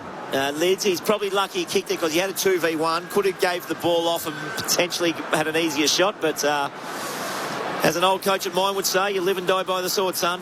You kick him, no one's going to say that. You miss exactly right. We've seen Dusty do that I don't know how many times. That was a pretty impressive goal, wasn't it? As soon as it got out into open space, I don't think Steele, the side bottom, wanted anything to do with it. First game back for Ryan Mansell since round 1, a fractured wrist. As the kick comes inside forward 50 for Collingwood from the restart. It's Boston that can chop it off though. Hand pass it to Dresize, hand pass it to Rechko, right beneath the Shane Warne stand sign. Running down, he takes a bounce and then will kick Richmond to the top of their 50. A shallow entry, gets punched away and ricocheted back. Bolter takes it, weaves around his opponents, hand passes it to Ross and then hand passes it backwards towards Cumming, who puts it inside forward 50 for the Tigers. Mansell was coming at it, couldn't take the mark. He'll get the hand pass though from Brown. He then hand passes it to Banks, who tries to square it towards Rioli, who easily gets worked off the footy by Houston. And the Pies defender intercepts the footy. Collingwood ahead by 37 points, 15 minutes played in the final term. He's had a rough old day, Rioli. He's only the 5 disposals and hasn't hit the scoreboard, unfortunately. Similar to last week, just the 6. Only the 1 tackle last week as well for Maurice Rioli. He's desperately out of form at the moment since coming back into that team. Kick up toward half forward for the Tigers from Floston, an uncharacteristically poor one, and Dacos with disposal number 31 gets it going back the other way for Collingwood. Into the middle for Crisp. De Goey had all kinds of time as he dropped it inside the 50 for Schultz, who hits up hard at the footy and takes the mark 40 metres out, looking for goal number 4. He's really played that role that Jamie Elliott plays, and he's that small forward that can hit the crumb but also lead really hard, and he's a really good mark for his size. Yeah, shooting for his 4th. But they're just the amount of space. I get that they're getting tired now. They've had to chase and try and do everything they can with the turnovers for the Tigers, but the amount of time and space, I mean, you give any player that sort of space, they're going to hit the target, aren't they? 2 already in this final term for Lachie Schultz. A 45-metre set shot. He's got 4 on the evening. A tally he's only betted once in his career. It's a very nice return for Lachie Schultz, and his equal best return in Collingwood colours. And the Pies do breach the 100 mark for just the 2nd time in this campaign. 15-13, 103 to Richmond 9-6-60. 17 played, final term. Saturday footy on ABC Sport. Boomer Harvey and Brett Delidio. Did you know how that score happened? How that goal happened? It wasn't a turnover, was it? It was a turnover by but an experienced player, Nick Lawson. Just lazy kick. Missed his teammate by a good 10 to 15 metres, and I think it was Nick Dacos who started that score launch off half back. Out to Crisp. 13 goals, 11 from turnover for the Pies. Yeah, that's hard. 89 points. Hard to coach against that, isn't it? Nick Dacos right out of the middle, delivers this footy inside forward 50. Membry on the lead marks. What was that stat, Joel? 13 goals, 11. 13 goals, 11 out of 15 goals, 13. Yeah. So other than the other 4 shots on goal, everything has come from turnover, and that's disappointing. Because I don't think Collingwood's pressure's been elite. I haven't seen the numbers, but I think it's been good, but I don't think it's been elite. So Membry starting his run up from almost the centre of the MCG as he comes in from 51 metres out to kick his 3rd for the afternoon. It's offline and through for a behind. Collingwood lead out to 44 points. 18 minutes played in this final term at the MCG. The showdown coming up next. Banks waste no time bringing it back into play for Dresize. Now Green, who's been swung into defence in the latter stage of this game, with Brown stationed up forward. Big rise on the wing there. Houghton just testing out that leg, which is good to see that it's back up and going. He's had a couple of physical contests since he came back into it. Prestia kicks inside the forward. 50, Mansell. A couple of Tasmanians going head-to-head in the marking contest, and Ryan Mansell body Jeremy Howe out, read it nicely in flight. He can go back and line up for his 3rd. Yeah, really good body. Yeah. That's fantastic work there. They've missed this guy. He's first game back since round 1, and against a quality opponent there, Lids. That's Jeremy Howe. Yeah. He sort of had to win it though, didn't he? I mean, it was that or bust. Yeah. Long entry. So 2 already on return. Ryan Mansell looking for a third. He has drilled that. Beautiful set shot kick. And he is so important to this Tigers team. Of course, signed a 1-year extension recently to take him through to the end of 2027. Just happens to be when Tasmania comes into the competition. He kicks his third to make it a 38-point gap in the game. Pies 104, Tigers 66 as we tick toward time on in the last. What are you suggesting? He's on his bike down there, back down to Tassie. Might be just a contemplation in his mind, potentially. Yeah, potentially. I mean, he's been good since today. You know, kick 3. And they'd be silly not to be into him. Well, you get a mature player down there to play that small forward. He's tough as nails. What I love about him is he has a crack. You know, he doesn't die wondering in terms of effort. Kicks goals. 38 points, Collingwood's lead as there's a holding free in the centre of the MCG. Oh, everyone stops. And advantage play. Richmond moves it inside forward 50. Ross, little dinky kick to Prestia. And the Tigers will have a set shot at goal. It's so touch and go, those free kicks, that every single player on the ground stops. Even the player with the ball, because he doesn't even know it's his free kick. Yeah. And the umpire looks at him and gives him the all clear to keep going. It has to come back. Yeah. But if you play on and it's not your free kick, you can give away 50, so it's just got to come back. Prestia, though, gets the set shot at goal for the Tigers. 45 metres out. Absolutely shanks this one into the left forward pocket where it'll bounce and work for Perryman. Hand pass to Jeremy Howe, who gathers and then kicks it outside a defensive 50. Puts it into some space along the southern wing. Annan gets there first for Richmond. Pulls it down to ground. And it'll be a free kick coming the way of the new Tiger. Centre wing, outer side of the MCG. I've seen that one on the golf course too, Boomer. Richmond down by 38 points. Chips it out to Cumming. Hand passes it across to Banks. A long kick inside forward 50. No Tigers in particular. It was directed to. Cameron got there to bring it to ground. In comes Houghton for Richmond. Holding on to it. He's taken to the turf and it'll be a ball up. Inside forward 50 for Richmond. Collingwood ahead by 38 points. 22 minutes played in this final term. Pies with Gold Coast, North Melbourne, Carlton and Adelaide in their next 4. Richmond with Carlton, Melbourne, Hawthorn and the Bulldogs in their next month of footy. Frampton stubbed his toe on the way out. Nick Dacos made it work, but his handball was on the up to Cumming. Cumming sends a moon ball inside the forward 50. Long comes across to knock it out of play. Brown was the deepest target there for Richmond. It'll be tossed back in. So the Pies will get to 7-1-7. They've been hovering around that even keel all campaign. Richmond will drop to 2-13. A 4th loss in a row after that win against Essendon here in Dreamtime. Inside forward 50, Cumming working hard along the boundary line. Clever tap from Campbell to Taranto, whose handball forward is cut off by Crisp. And Quaynor can exit for the Magpies, put it into the space that only McStay could access it in between the boundary line and the wing. And now McStay takes the mark, moves it immediately to Crisp, to Josh Dacos, who kicks infield and has a couple of options there. The one he found was Membry. He marks, swivels around and kicks to the top of the 50. Lipinski marks, he's being chased down. He played on, and it was Mansell who took him to the turf. Everyone at the MCG saw that, except Pat Lipinski, who was streaming inside forward 50. Richmond work it to centre wing. Ross takes it, hand passes it to Brown. Little chip kick ahead of him to Nankervis, who marks. He wants to flare it out wide and move the ball quickly. And he can find Retchko running to left half forward. Just pops it into the left forward pocket. Taranto was brought to ground. And it will be a free kick going to Ed Allen over the Pies. So he uses it and flares it out towards Quaynor. Left back pocket takes a bounce and will be able to chip it towards Crisp, who couldn't quite mark.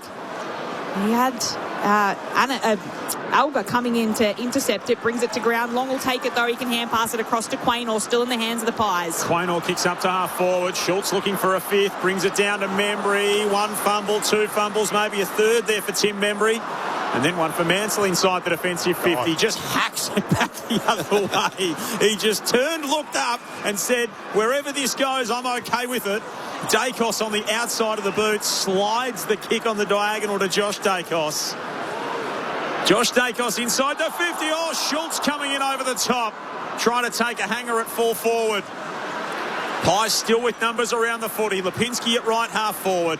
Flips the handball back to Howe on the bounce.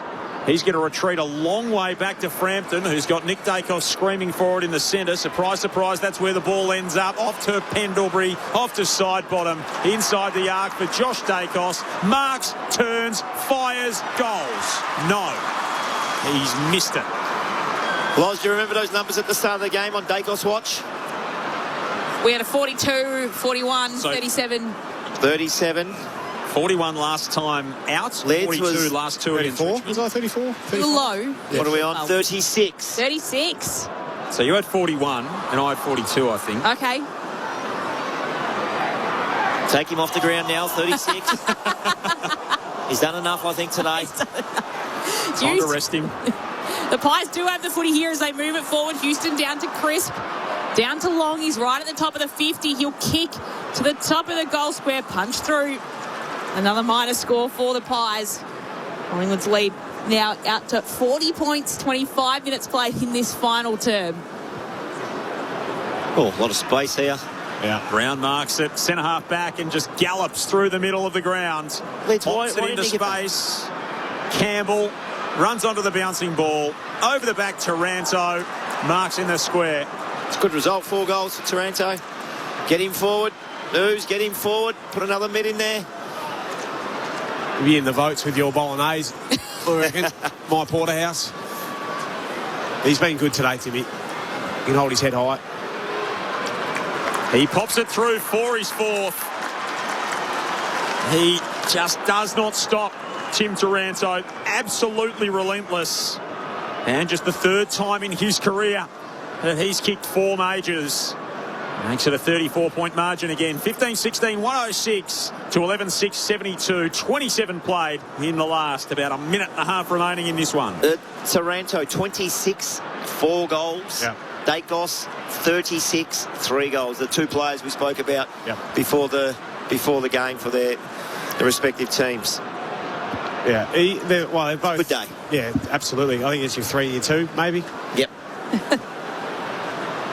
Who else hit the scoreboard? Schultz, I thought he's played a really, really good game. Yeah. Not saying that they're going to be our votes. Not saying it. Go, hang in there just for another couple of minutes. Couple of minutes.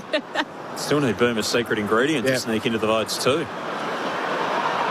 So back in the middle, it's Nankervis that takes it, hand passes it to Campbell. Hand pass to Cumming, hand pass to Houghton, shrugs off a Nick Dacos tackle and puts Richmond inside forward 50. Frampton bounces off his chest, comes to turf. He moves Taranto off the footy and Nick Dacos can win the ball for the Pies. Hand pass it to Pendlebury, who curls the ball towards McCreary. Can just get one hand towards Cameron, who misses the footy with his first attempt and soccers it finally, and it meets his boot with the second attempt. And then it's brought over the boundary line for a lasso free kick. 37 for Dacos, just saying. Roan still takes it, kicks it to Allen, inside forward 50, he'll go. McStay did well to get front position, couldn't take the mark. The Tigers will emerge here. Miller hand passes it to Broad. Broad comes off the defensive 50. Steele puts his fist through it. It stays in for Josh Dacos. Green tackles him immediately. Ed Allen is over the footy and gives away a free kick. Sam Cumming to take it for Richmond. Though a 36-point game, or 34-point game, I should say. The Pies with their second 100-plus score of the season. Alter gets a big right on Cameron, put his knee into the back of Darcy Cameron's neck, and Cameron's just holding his head, so hopefully he is okay after that contest. As the Pies run up the scoreboard against Richmond, they've won their second in a row, and this team, this middle-of-the-road team, according to their coach, is back to 500 on the season. Side by side they stick together to uphold the Magpies' name. See the barricades are shouting as all barricades should. Oh, the premiership's a cakewalk for the good old Collingwood. Richmond had the early lead. lead. It felt like they might really make a game of this. 2 goals in that opening term to Jasper Elgar. And then it was Collingwood after quarter time. We went to quarter time tied. They kicked 6 goals in the second term and never looked back. 4 goals to Lockie Schultz. Nick Dacos with another outstanding performance of 37 and 3, despite an equal career best 4 goals to Tim Taranto. Collingwood prevail. They are 7, 1 and 7 on the season and very much in the wildcard hunt. Collingwood forever. They know how to play the game. Side by side they stick together to uphold the Magpies' name. See the barricades are shouting as all barricades shout. Oh, the premiership's a cakewalk for the good old Collingwood. If you are with us in the great state of South Australia, it is showdown time. Port Adelaide and Adelaide with Aaron Bryans, Tom Wilson, Rod Jamieson, Lauren Arnell and Braden Ingram in Shoy's Showdown 60. For everyone else, we'll continue here at the MCG. 62,117 in the house, Laws. It didn't necessarily hit any great heights, but it was a win that Collingwood needed and a win they got. It moves them into ninth spot on the ladder as it sits at the moment, Joel. So obviously North Melbourne still to play tomorrow. One of the sides coming up behind them, Gold Coast as well. But they do sit in that little wild card position, do the Pies. Well, Richmond goes off continuing to struggle as they sit in 17th spot. Collingwood winners by 34 points. Your experts, Brett Delidio and Brent Harvey. What did you make of that match and your initial thoughts? It's the job that I thought Collingwood would do when I first came here to the game. It didn't reach any great heights. It was, a fair few mistakes throughout the game, and it was probably the side. I mean, the class shone out in the end, didn't it, with the Dacos boys, the Goey and Pendlebury. They just had, more experience, more class right across the board than the Tigers. I mean, they didn't capitalise on every opportunity, but they just made far too many errors, didn't they, the Tigers, and their inability to just finish off their play more than anything else. I felt like they won the ball back okay, but they missed little handballs and to break it up, or they're a bit slow to give the ball off and then force those. I mean, how many times did we see it nearly hit the wires with a couple of moon balls out there today? It's just, that's not the modern game, is it? That inability to have the runners coming past flick and allow that ball to stay in motion. When they probably get scared off, though, because when it goes into motion, they bugger it up, and therefore they aren't able to complete their plays. Boom. But look, the Pies, what I thought they would do here today, and their better players overall got the job done. 61 to 37 tackles in Collingwood's favour. Like that's big. When you win the game by so much, that's a big stat right there. That's intent, Lids. That's intent. And I totally agree. I totally agree with what you said around. It's hard because you want to put speed on the ball and you want to get the ball in there quick, but you haven't got the forwards to compete. Like Lafau today, what's he ended up with? 7 disposals. He looked like, you know what? I think he touched the ball 20 times. In turn, when I say touch, not disposals, but he got his hand to it. It just couldn't stick. So it wasn't a great day for him. They just haven't got the tall timber up there to do it. But I thought they went backwards and sideways a little bit too much, especially in that first half when they could have put Collingwood under pressure. In that first quarter, they had them. They had them on toast. It's when they were out. It's not so much like go backwards and sideways when it's a slow play, but when you're out and facing forward, got to be able to go. You don't need to handball back to then go backwards and sideways. Today's game tells you that if you go quick enough, you can get 6v6 one-on-ones, and you can get in there and give yourself a chance. It's when you go slow and the wingers roll back and the ruckman rolls back. Now you're going 6v9.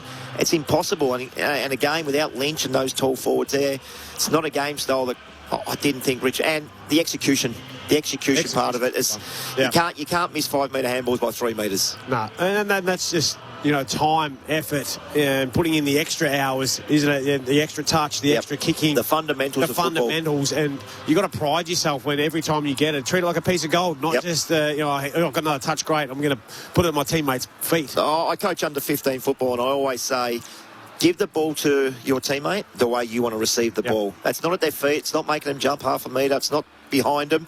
Give it to them exactly where you would like the ball delivered to you. And I don't think Richmond did that very well at all today. And like you said, there probably wasn't a whole lot of pressure coming from Collingwood either to force that into those mistakes. It's just something that they kind of, I don't know, do they feel the pressure when it comes to them? They just want to get rid of it? Inexperience. I think it's most inexperience from kids playing. And they feel, one player feels the pressure, they handball back, so therefore the frontal pressure, and that's how everyone wants to play. They come at them. It's like, oh, God, I haven't felt this before at Talent League or even the national champs or wherever they're playing. So therefore then you get forced into a quicker decision. But that's just time. And, you know, when they're training, they've only got kids around them. They haven't got their best players that are, you know, and they're all injured. Well, when you first started, or I first started, you had senior players, and a bunch of them at 28, 29 that would, you know, they'd do everything they could to try and hurt you. And it's really, you've got to set this stuff up in pre-season because it's really hard to train at top pace this time of year. You know, even the sports science behind it, they don't want you out there for too long. They don't want you going at 100%. There's all these things that sort of stop you from doing that. So that's all set up in the pre-season where you've got to go as hard as you possibly can and train with pressure, like you play with pressure. So Collingwood winners 15-16, 106 to Richmond 11-6, 72. They're just gathering at the top of the race before they make their way in. Waiting for Geordie to go in to finish his interviews and stuff. Is he the last one? Yeah. The last one. Here he comes. He was good, Geordie to go. He's been in some good form as a midfielder, spending a lot more time in the centre bounce and around the footy versus playing a lot more purely as a forward, I felt, earlier in the season. But his fitness and his body's holding up, which is pleasing for Jordan. Just on that pressure rating in the last quarter, so the AFL app's got a stat that the pressure rating for these two teams in the last quarter, and they're a sort of a vague stat, but the average in final quarters is 174 for all teams. Collingwood's was 142, Richmond's was 131. Yeah. So that sort of shows the level. That's a drop, isn't it? Yeah, a big drop. Yeah, disappointing. So it was all even Stevens at quarter time. Both these teams couldn't be split. And then it was Collingwood in the end, 34-point winners in front of 62,117 fans here on a very chilly night at the MCG. Poppy, Penny's in the rooms for us. I think the Collingwood players are just about to fill in past you now, Poppy. Yeah, they are. We can't see anyone yet. They're taking their time to get into the rooms. I can see the Collingwood media people are coming in with the cameras, so I'm guessing they're not too far away, but we are still waiting on them. There's a lot of people in the rooms, actually, and you can hear them start to clap as you hear the Collingwood players start to enter, led in by Josh Dacos and Nick Dacos. They're leading the group in, and there's a heap of people here, considering, I guess, it was a cold Saturday night. Is it a bit warmer down there, Poppy? I tell you what, we came down a little bit before the siren, Joel, because it got very, very cold up there on the boundary. I was absolutely freezing. I'm just starting to get feeling back in my toes as Collingwood huddle up to sing the song now. But yeah, it's a little bit warmer down here with a heap of people. Lots of kids in the huddle as well. Jack Crisp has got his kids in there as well. Geordie DeGoey's got his tiny baby in the huddle as we all gather up, and I reckon this song will be a little bit quieter because there are so many little kids in the huddle here as we just wait for the last of them to join. I reckon there's just as many kids as players in this huddle pretty much. I feel like I'm at a creche, and I'm standing behind most of them, which is great because I can see, being 5'1", otherwise I can't see anything. But they're all just waiting now for the last of the players to join the huddle with their kids as we get into the Collingwood song. All right, boys. Hey! Good old Collingwood forever. We know how to play side by side, sing together to uphold the magpies and almighty. See the Americans shouting as old Americans should. Oh, the Christians came for the good old Collingwood. A little bit of a subdued song because, as I say, there's lots of kids and lots of young kids in the Collingwood huddle today, but very happy down here nonetheless. Thanks, Poppy. Yeah, you're not wrong there. A little bit of a subdued singing from the Magpies there, winners by 34 points. So Craig McRae said after the bye they've built a little bit of momentum. They defeated Port Adelaide now, strung a couple of wins together. Do you feel like they have you seen enough from them that they've built momentum as they head into games coming up against the Gold Coast? That's away, and then North Melbourne at Docklands. I'm not sure we're seeing the same momentum that maybe Craig McRae is. Oh, it's good sell from Craig McRae, and he's got to keep his players believing. You don't want them falling off a cliff. Oh, the coach doesn't believe in me, right? That's it. We may as well pack this season up. I get what he's saying. I just don't think that their best is good enough to compete at the pointy end this year. They're well coached. They've got star players, absolutely, but their front end is fragile, I think, and then their back end, without Darcy Moore in there, I think they can be heavily scored against with a good side. So, no. Yeah, it's only the second time they kicked 100 points this year. I mean, Lockie Schultz is leading goal kicker today with 4. I don't think you can rely on that at the pointy end of the season either. It'd be good as a small forward. It looked like he was the main forward coming out today. I agree. I don't think they can kick a big enough score with the forward line structured like that. That's my big knock on them at the minute. They kicked 100 points today, which didn't look like they were going to do early on, but they certainly got there. So it helps when you've got a guy named Nick Dacos kicking the ball. Gee whiz. So Nick Dacos was... Zero pressure.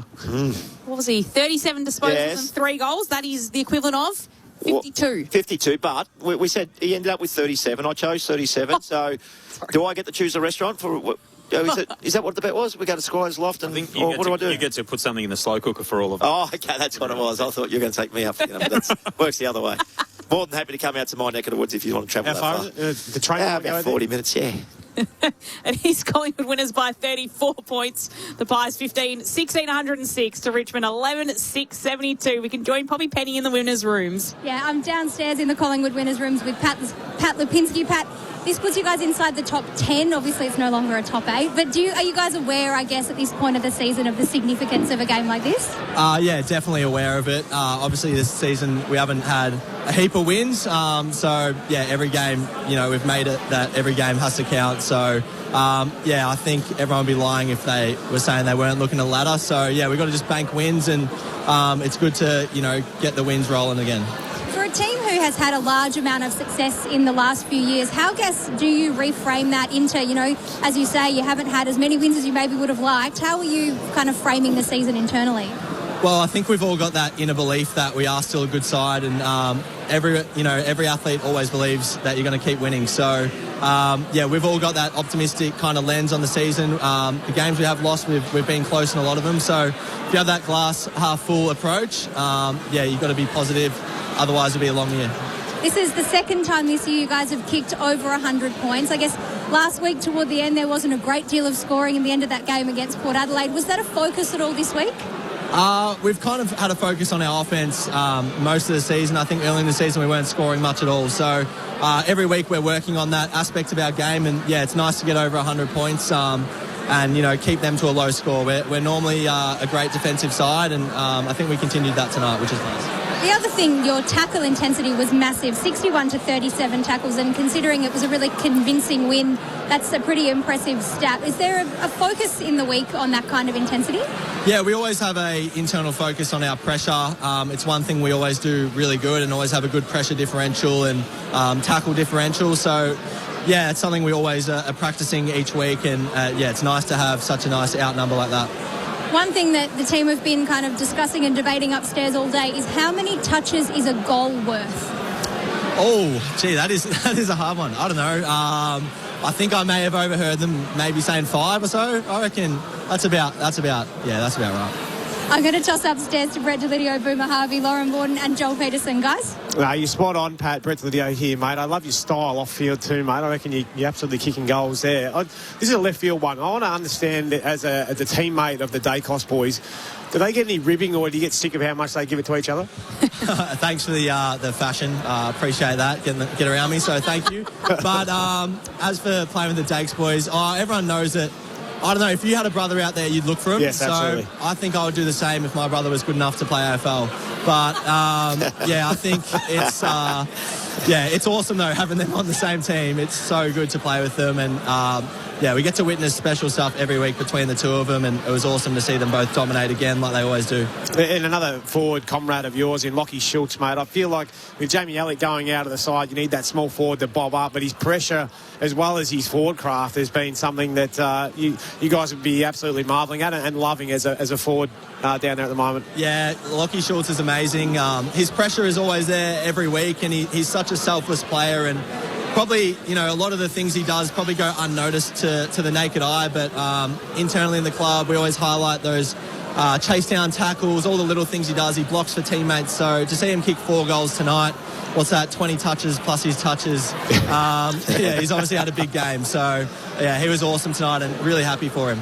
Pat Boomer up here, congratulations on today's game. Mate, we're just talking about the offence, and that's the second time you guys have kicked 100 points for the year, and obviously Lockie Shields pops up and kicks the 4 goals. What do you, I know you're not the coach, but what do you think the best balance is for your tall guys? You had Buller today who kicked 2, Membry kicked 2, McStay didn't hit the scoreboard.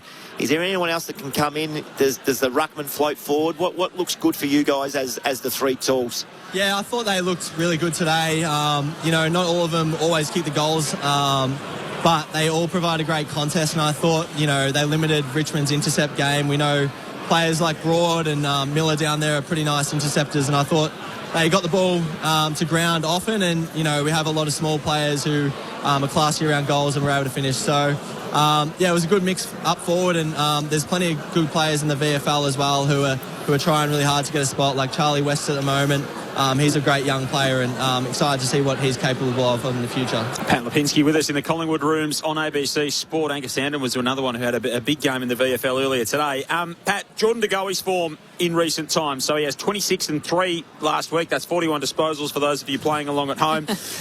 Today he kicks a goal again, but his work around clearance, the involvement in the scoring chains and that kind of thing, it feels like his last 4 or 6 weeks has been right at the peak of his powers. Have you seen something change in him, or is there a catalyst that you've seen behind what he's doing at the moment? Yeah, he's playing amazingly at the moment, and it's so fun to be out there with him, and some of the things he can do are pretty unique in the competition that not many can do. So it's been awesome, and I think for Geordie, it sounds cliche, but he's actually just been able to train every week, play every week, and have that continuity. I think since 2023, the last couple of years, he was fighting a lot of issues with his body, and he didn't get that continuity, and you guys who have played all know how hard it is coming back in and out and fighting with your body. So I think just that being able to play every week has been awesome for him, and he's been amazing. Your coach has spoken this year about the fact that the phrase middle of the road was used. He said that the list is overanalyzed, of course, because there is so much attention in your footy club. But you're 7-1-7 on the season with another handful of games to play. How are you as players treating the run in here with that wild card mix, obviously, and how you're sort of attacking this next little block in the fixture? Yeah, I think we've got a just emphasis on controlling our process each week. Like I said earlier, we're all aware of where we're at and want to get the wins each week. So, it's now or never. We've got to keep stacking, and we've had a bit of a theme in the last few weeks to just be really aggressive, and hopefully we can keep banking wins. And Pat, just before we let you go, just on Darcy Moore, your captain, obviously out with injury. We're not sure if we'll see him play again this season, but he's come back from America and some time to kind of rehabilitate his injuries. Is it nice to have him back around the club, and what's his role been? Yeah, it's so good to have Darcy back around the club. Definitely missed him for the couple of weeks that he wasn't there. And his role around the club, he's obviously captain, so he's involved in all the leadership meetings, and he's just like any other player in rehab at the moment. They train very hard, and he would have done a session today, and he's just around the group as usual. Pat, thanks for your time today. Well done on the win. 16 touches, 2 goals for yourself. That's 26 touches as we make it up here. So appreciate your time on ABC Sport. Thank you, everyone. Appreciate it. Pat Lipinski with us following Collingwood's win against Richmond. 15-16, 106 the Pies. The Tigers 11-6, 72. We'll get you to the showdown, Port Adelaide and Adelaide, before the first bounce. That's coming up after us. And earlier today, Carlton defeated West Coast by 53 points, making it 6 in a row for the Blues. On Collingwood, and a bit on what Pat Lipinski was talking about at the end there with Darcy Moore. So they've got Darcy Moore out. Maynard, Elliott's obviously missing for the season now, and Steen as well. They've got a fairly hefty injury list when you look at it as well. It might not be as long as Richmond's, but that's a lot of big outs that they've got in terms of personnel and experience across the entirety of the ground.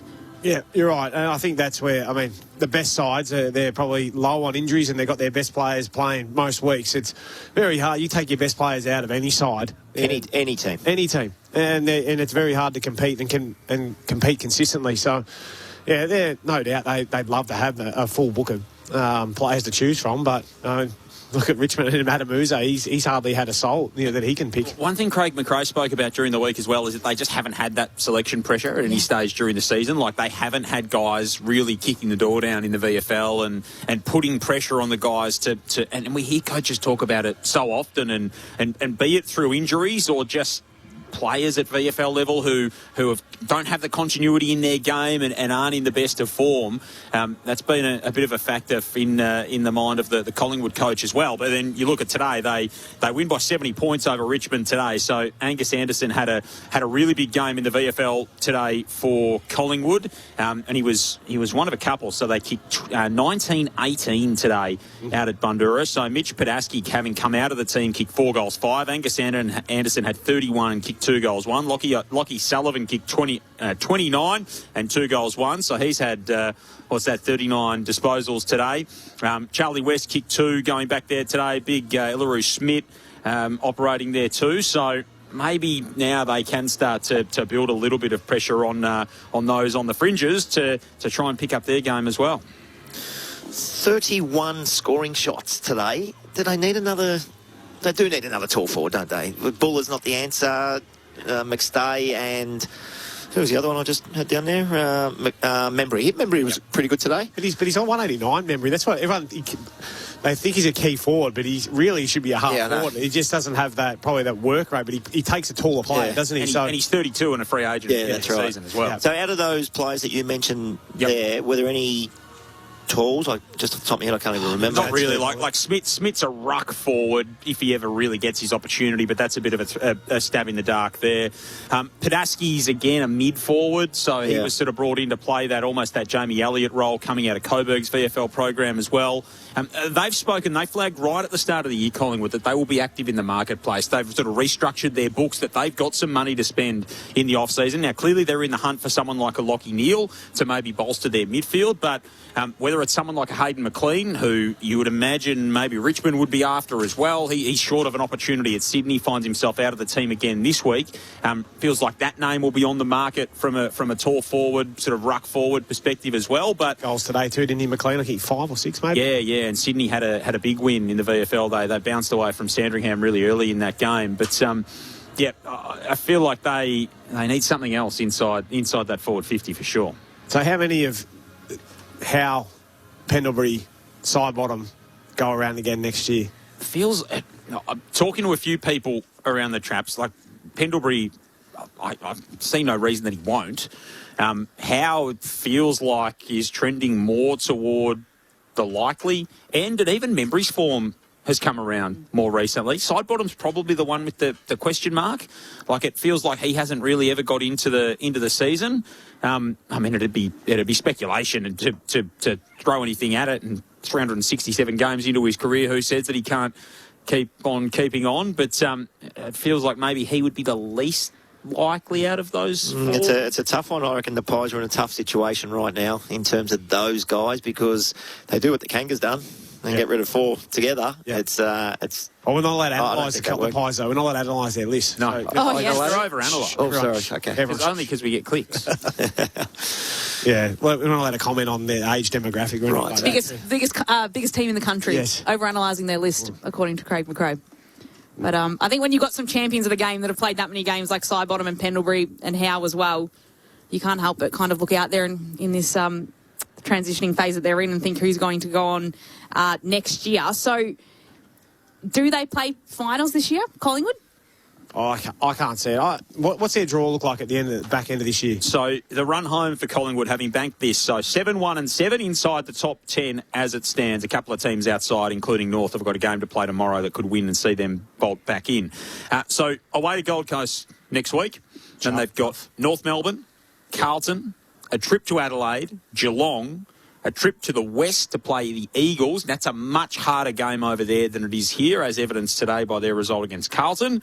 They face Hawthorn here and Brisbane here. I can't see them get there. Not with that. I think those teams that are around their mark will see this as an opportunity to beat Collingwood, and therefore, sides, they ebb and flow, don't they, throughout the year? But you mark some games where there's an opportunity to really throw everything at it, and I think that's where we'll see the Pies. So I've got them if everything goes right, 4 out of 8, they can win half their games, 50% of their games for me. What I've seen in the last 2 weeks. Yeah.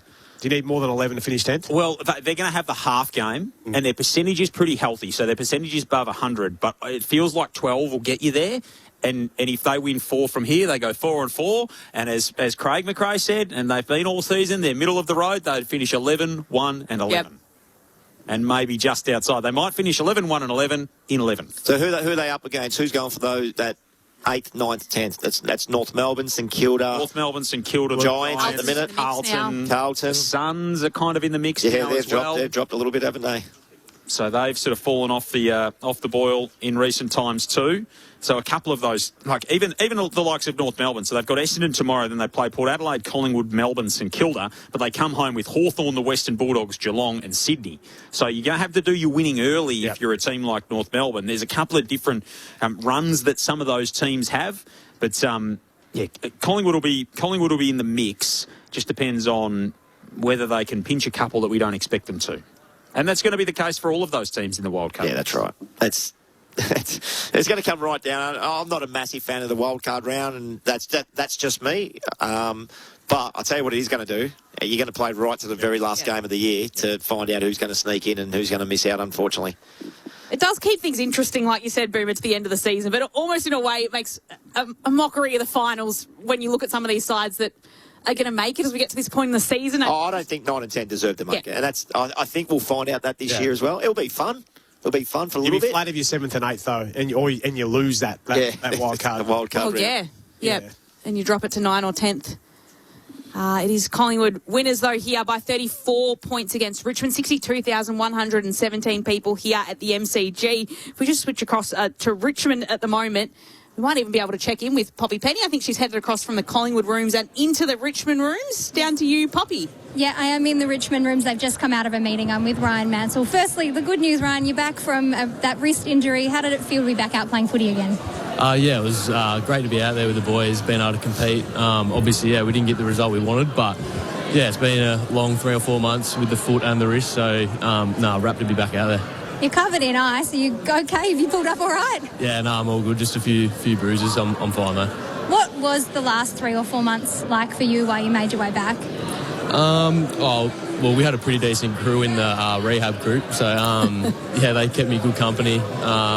It was hard though. Like obviously, not really seeing a end goal coming back and playing. It sort of come back a bit quicker than we expected. So, I'm just wrapped to be back out there playing now. How, I guess, big do you think you guys have a massively long injury list, and not just long, but with key players on there? Do you think that it's impacting, like how much of an impact do you think it is having on the progress you guys are able to make? Yeah, well, obviously we've got a lot of good youth coming through, and we want to fast track them and get as many games into them as we can. And then obviously you got some very experienced boys that have been out that also help that younger crew come through and play. So it'll be good to get a bit of continuity in the team, and hopefully we finish the season off strong.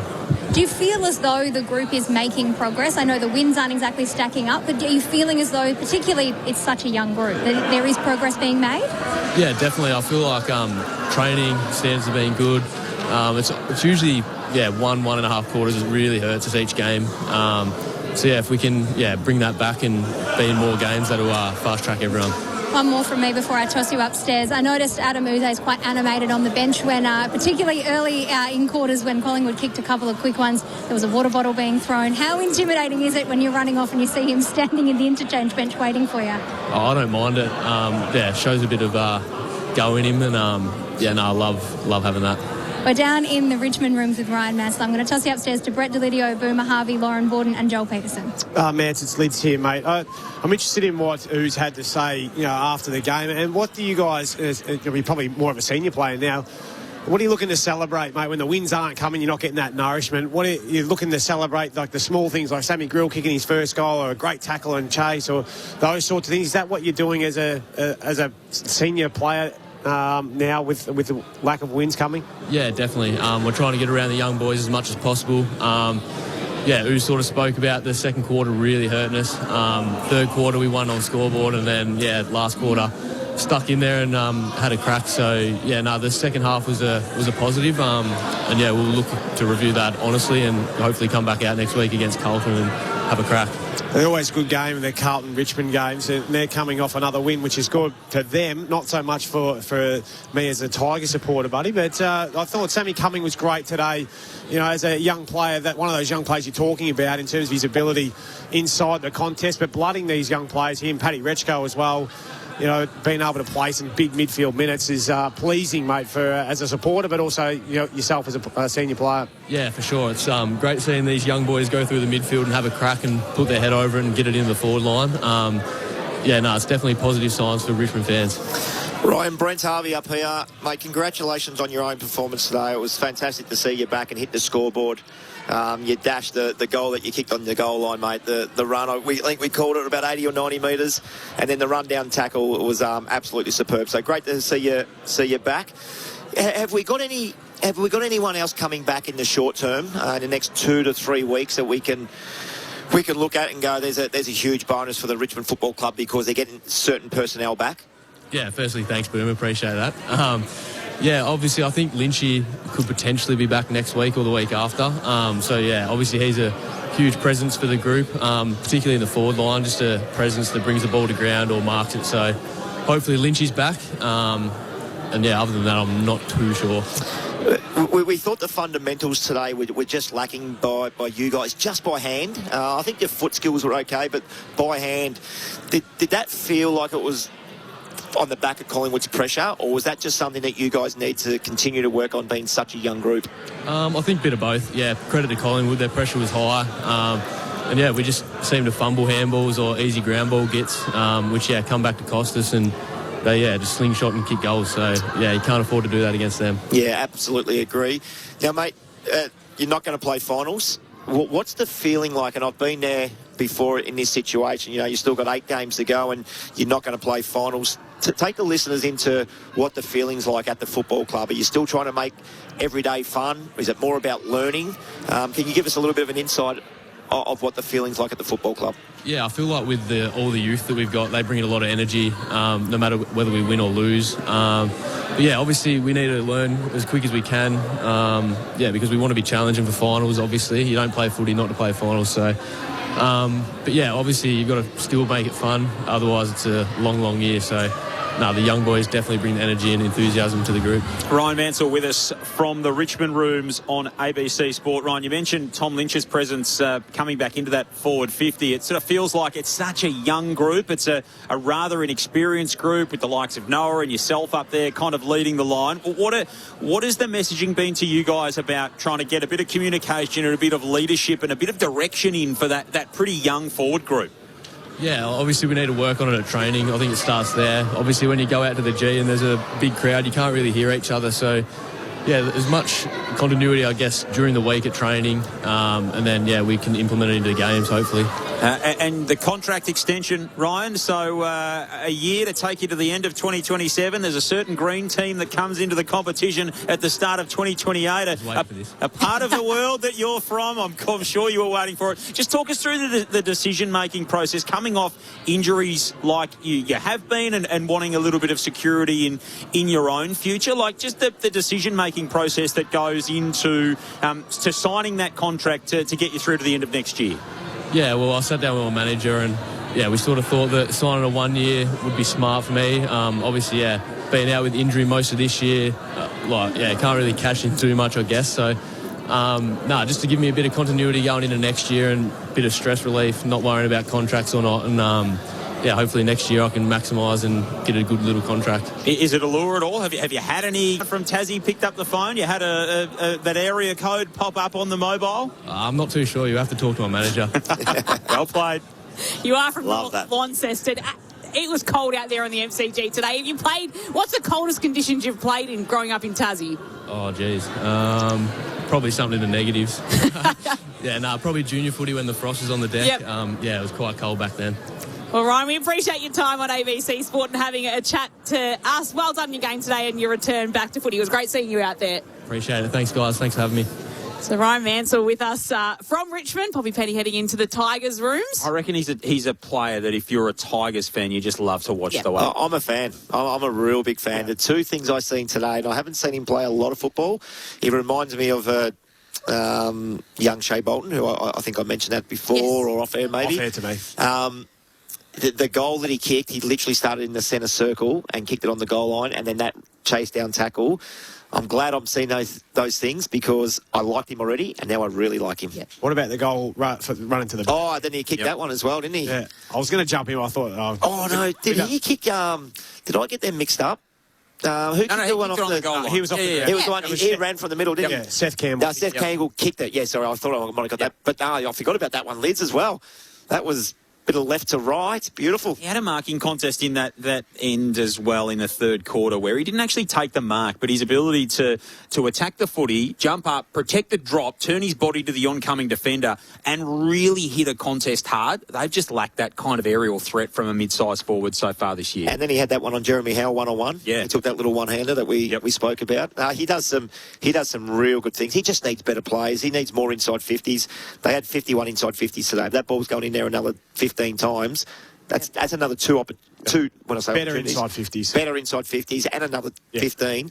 That's another 2 goals for him. And I mean, if you're Ryan Mansell and you've had that injury at the start of the season, so the wrist fracture, I guess the sort of the silver lining to the cloud that is something like that is you can still do a bit of running. So it's not like a leg fracture where you're coming absolutely off no work whatsoever and coming back into the season and completely trying to find your legs again. Yeah, you're trying to find a little bit of touch, but like, does it make a little bit of a difference to be able to at least do the aerobic work to keep you in the system? But then he said he had a foot problem as well when he was talking to us. So maybe he was able to get that running in, and then he had the foot problem. So he's probably spent more time in the pool than he would have liked. But you're right. That is...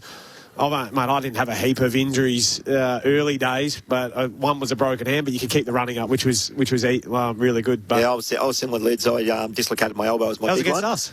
Again, yeah, your mate, Jackson. Jacko got you. Yeah, it's the old chicken wing tackle. Yeah, and I did a lot of running as well. Just had the brace on it, and you can continue to run. So that keeps you going for sure. So they go down by 34 points here. Richmond, they're 2-13 now on the season. You mentioned what's motivating them, Boomer. So Adam Uze spoke this week about the carrot and the stick. The carrot for them is, I guess, halting sides and their chances at making finals. Is that enough to motivate them for the rest of the season, or is there the carrot and the stick? There's the stick as well coming in, being a bit of pressure on keeping your spot going forward. Yeah, it's a tricky one when you can't play finals because everybody wants, and Ryan said the same thing, we just want to play finals. So we see the 2 hours out here on a Saturday or a Sunday, whatever it is. It's the work that goes into the football club and driving to training, wanting to be there. We made sure that year, I don't even know what year it was, but we finished 14th. We made sure that every day was fun. And you still had to improve and you still had to learn, but it was never, oh, God, I've got training today. It was never like that. And I think that's really important. If you can build that environment and that culture. Who led that? All of us. Yep. Yeah, well, sort of a youngish group. We still had the old Adam Simpsons and those type of guys, but we had your Daniel Pratts and your Harris and your Petries and all these guys. We just made sure that football training was always fun. Again, to get better, but that held us in really good stead for the following year. I can promise you that 8 weeks where we could have just went, oh, this is crap, I don't want to go into work today, that held us in good stead for the following year. A couple of players who led the disposals in the end, Sam Cumming, 27 for Richmond, or led it from the Richmond side of things. And Patrick Rechko was good as well with 26 touches. So they have got a couple of young players coming through. I know we focused on the forward line a little bit there with Ryan Mansell, but a couple of those young players coming through with some highlights for Richmond fans as well. Yeah, they have. And I was impressed with some of the stuff I've seen Seth Campbell do today. Yeah. And again, that handball that I said, don't worry about the handball. I'm not worried too much about the fundamental of that handball. Take the game on. Boys, we are so young and we're inexperienced. The worst thing that can happen, you can get tackled and the ball gets turned over. Yep. It happened anyway. Yep. So who cares? Take the game on a little bit more. I would like those players taking the game on a little bit more. Don't handball backwards. See the game, kick it. Yeah. I mean, that's what I was going to ask you in that moment. Is like when you got taught, and I got taught this from one of your old teammates, David King, is that when you get 50 to 70, and you've got grass in front of you, you should be thinking goals here.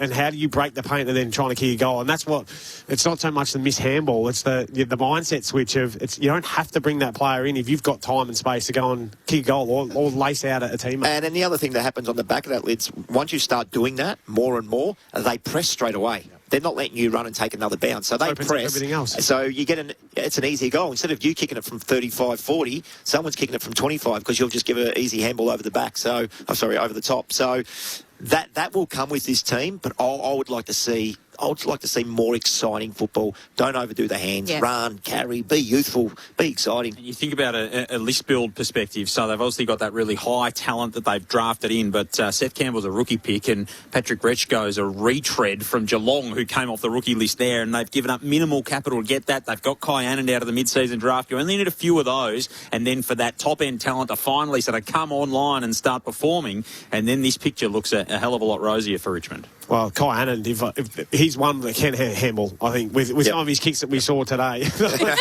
I don't think we want him going inside 50. Cool. Yeah, but Houghton looks like a player. He had a fantastic start to the game. He looks like in traffic he's good. Yeah, if he can stay injury free and out of trouble, he looks like another good player. They've got abundance of youth coming through. We know all the draft picks they've had. We just need to see some senior players now around them, so it's not too much youth. So Collingwood winners by 34 points. We'll take you to Port Adelaide and Adelaide, the showdown at Adelaide Oval in just a moment. But we've got to get the 3-2-1 in the Footballer of the Year, which is coming from Brent Harvey. It is coming from me, but we've both come together here. Yeah, we've both come together. We gave one to Lockie Shields, thought he was outstanding. 4 goals, 16 disposals and 7 score involvements.